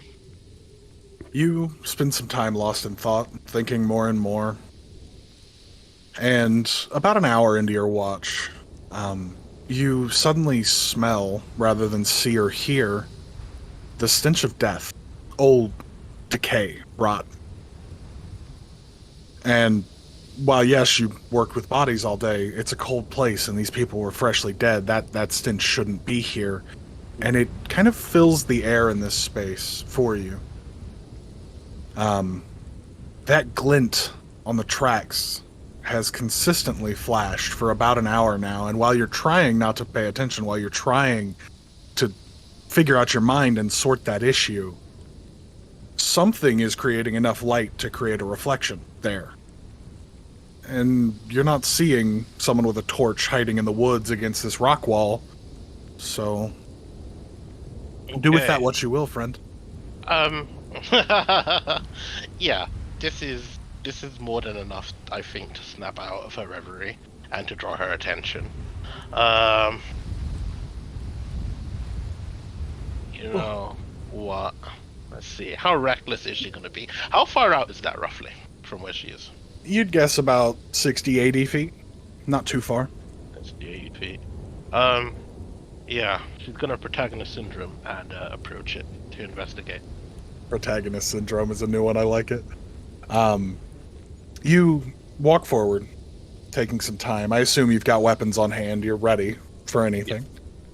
As you walk closer, the glint shouldn't keep flashing in the same way. You've moved position. But it does. And as you get closer to the glass shard, the smell of rot grows immensely, to the point now that it's almost as if you were closed into a box with a corpse. It is sickening, even. Could you roll me a con save? Of course I can. I've got exhaustion, so I got disadvantage on saves, correct? I believe so. Yeah. Okay, that's 1. 15 with disadvantage. You've grown a sterner stomach over the last few weeks, and having recently dealt with something that nauseated you to this degree, you managed to hold it back. You walk forward, and you find what is probably the biggest piece of mirror that somehow you all missed. It's about the size of an arm, like the forearm of a person, long and slender. And as you walk up and look down at it, that scent grows immense. I mean, absolutely vile and disgusting, but you steel yourself and look down. And as you look down and go to pick up this piece of glass, the face that looks back at you is the mask.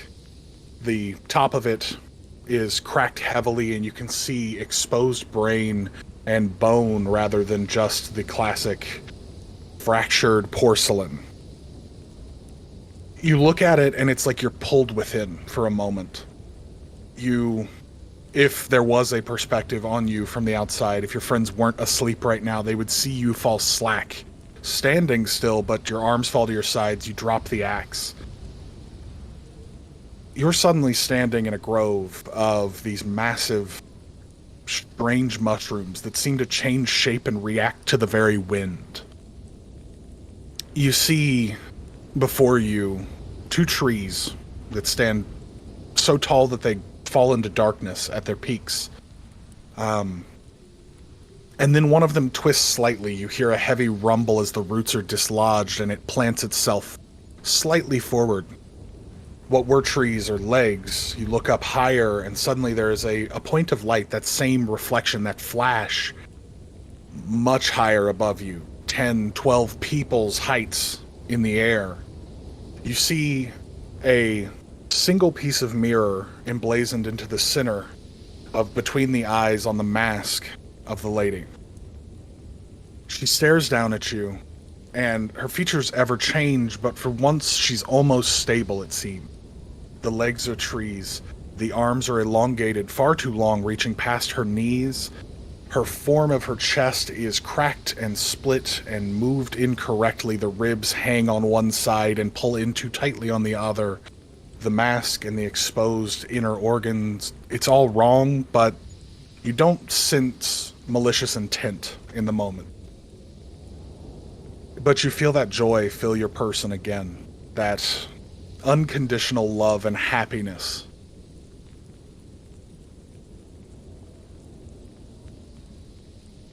What do you do, Mitra?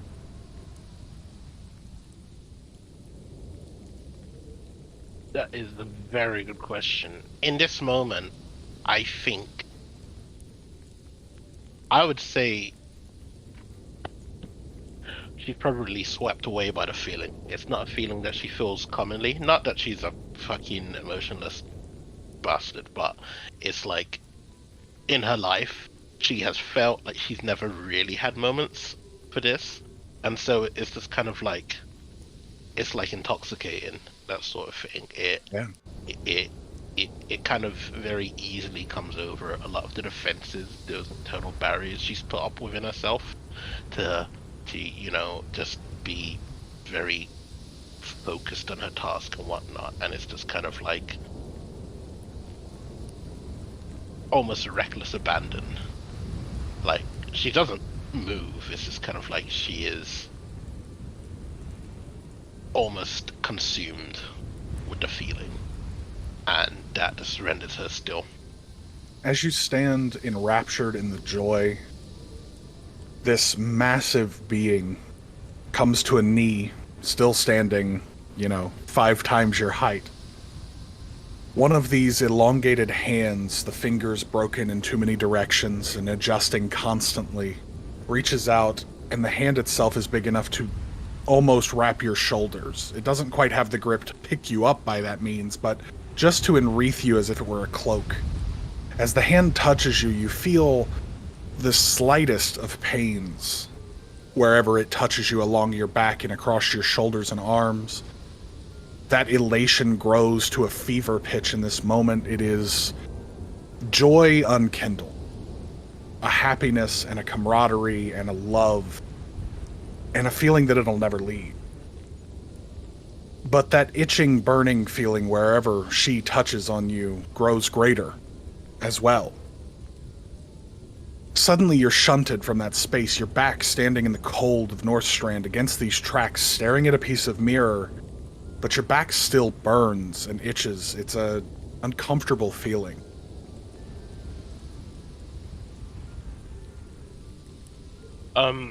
What's happened to that fragment of glass? Oh, It sits at your feet, just awaiting your grasp.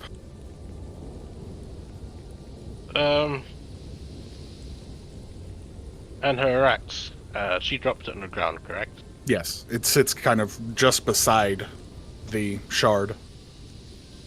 She will kneel down and reach out for the shard and pause, only just a few inches away. There is that desire to pick it up again, just to see, what if. But in the here and the now,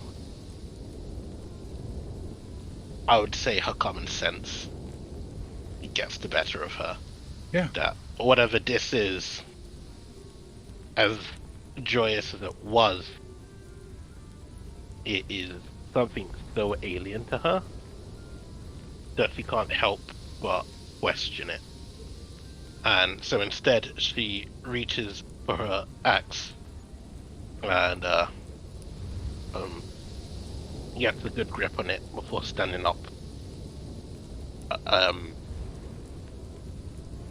There's hesitation as she readies the axe, but it's just kind of like she swings before she's prepared herself to try and splinter this fragment of glass.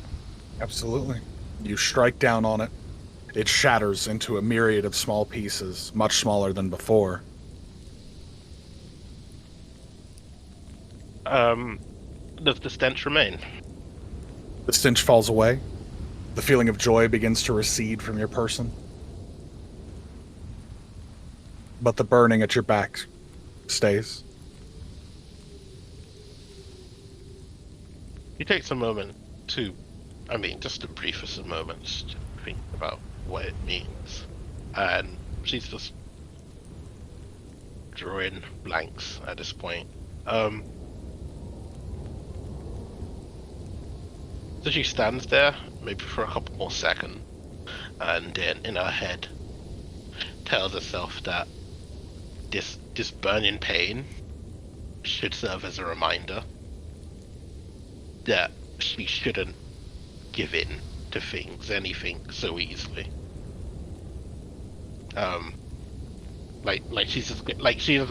She's not too concerned about whether this feeling goes or stays. It's a learning lesson now. She's not sure. There's just a moment where she thinks, what if, right? But of course, that sensation brings her back to the reality of, there's the positive what if, and then there's the negative what if. And Absolutely. So in her head, it's like, yeah, what if it was good, but what if it was bad? What if it was worse? And with that, as goes the feeling of joy and the stench recedes, she'll return to the others to maintain her watch. Okay. You settle in for your watch, awakening Alton to take over for the final step.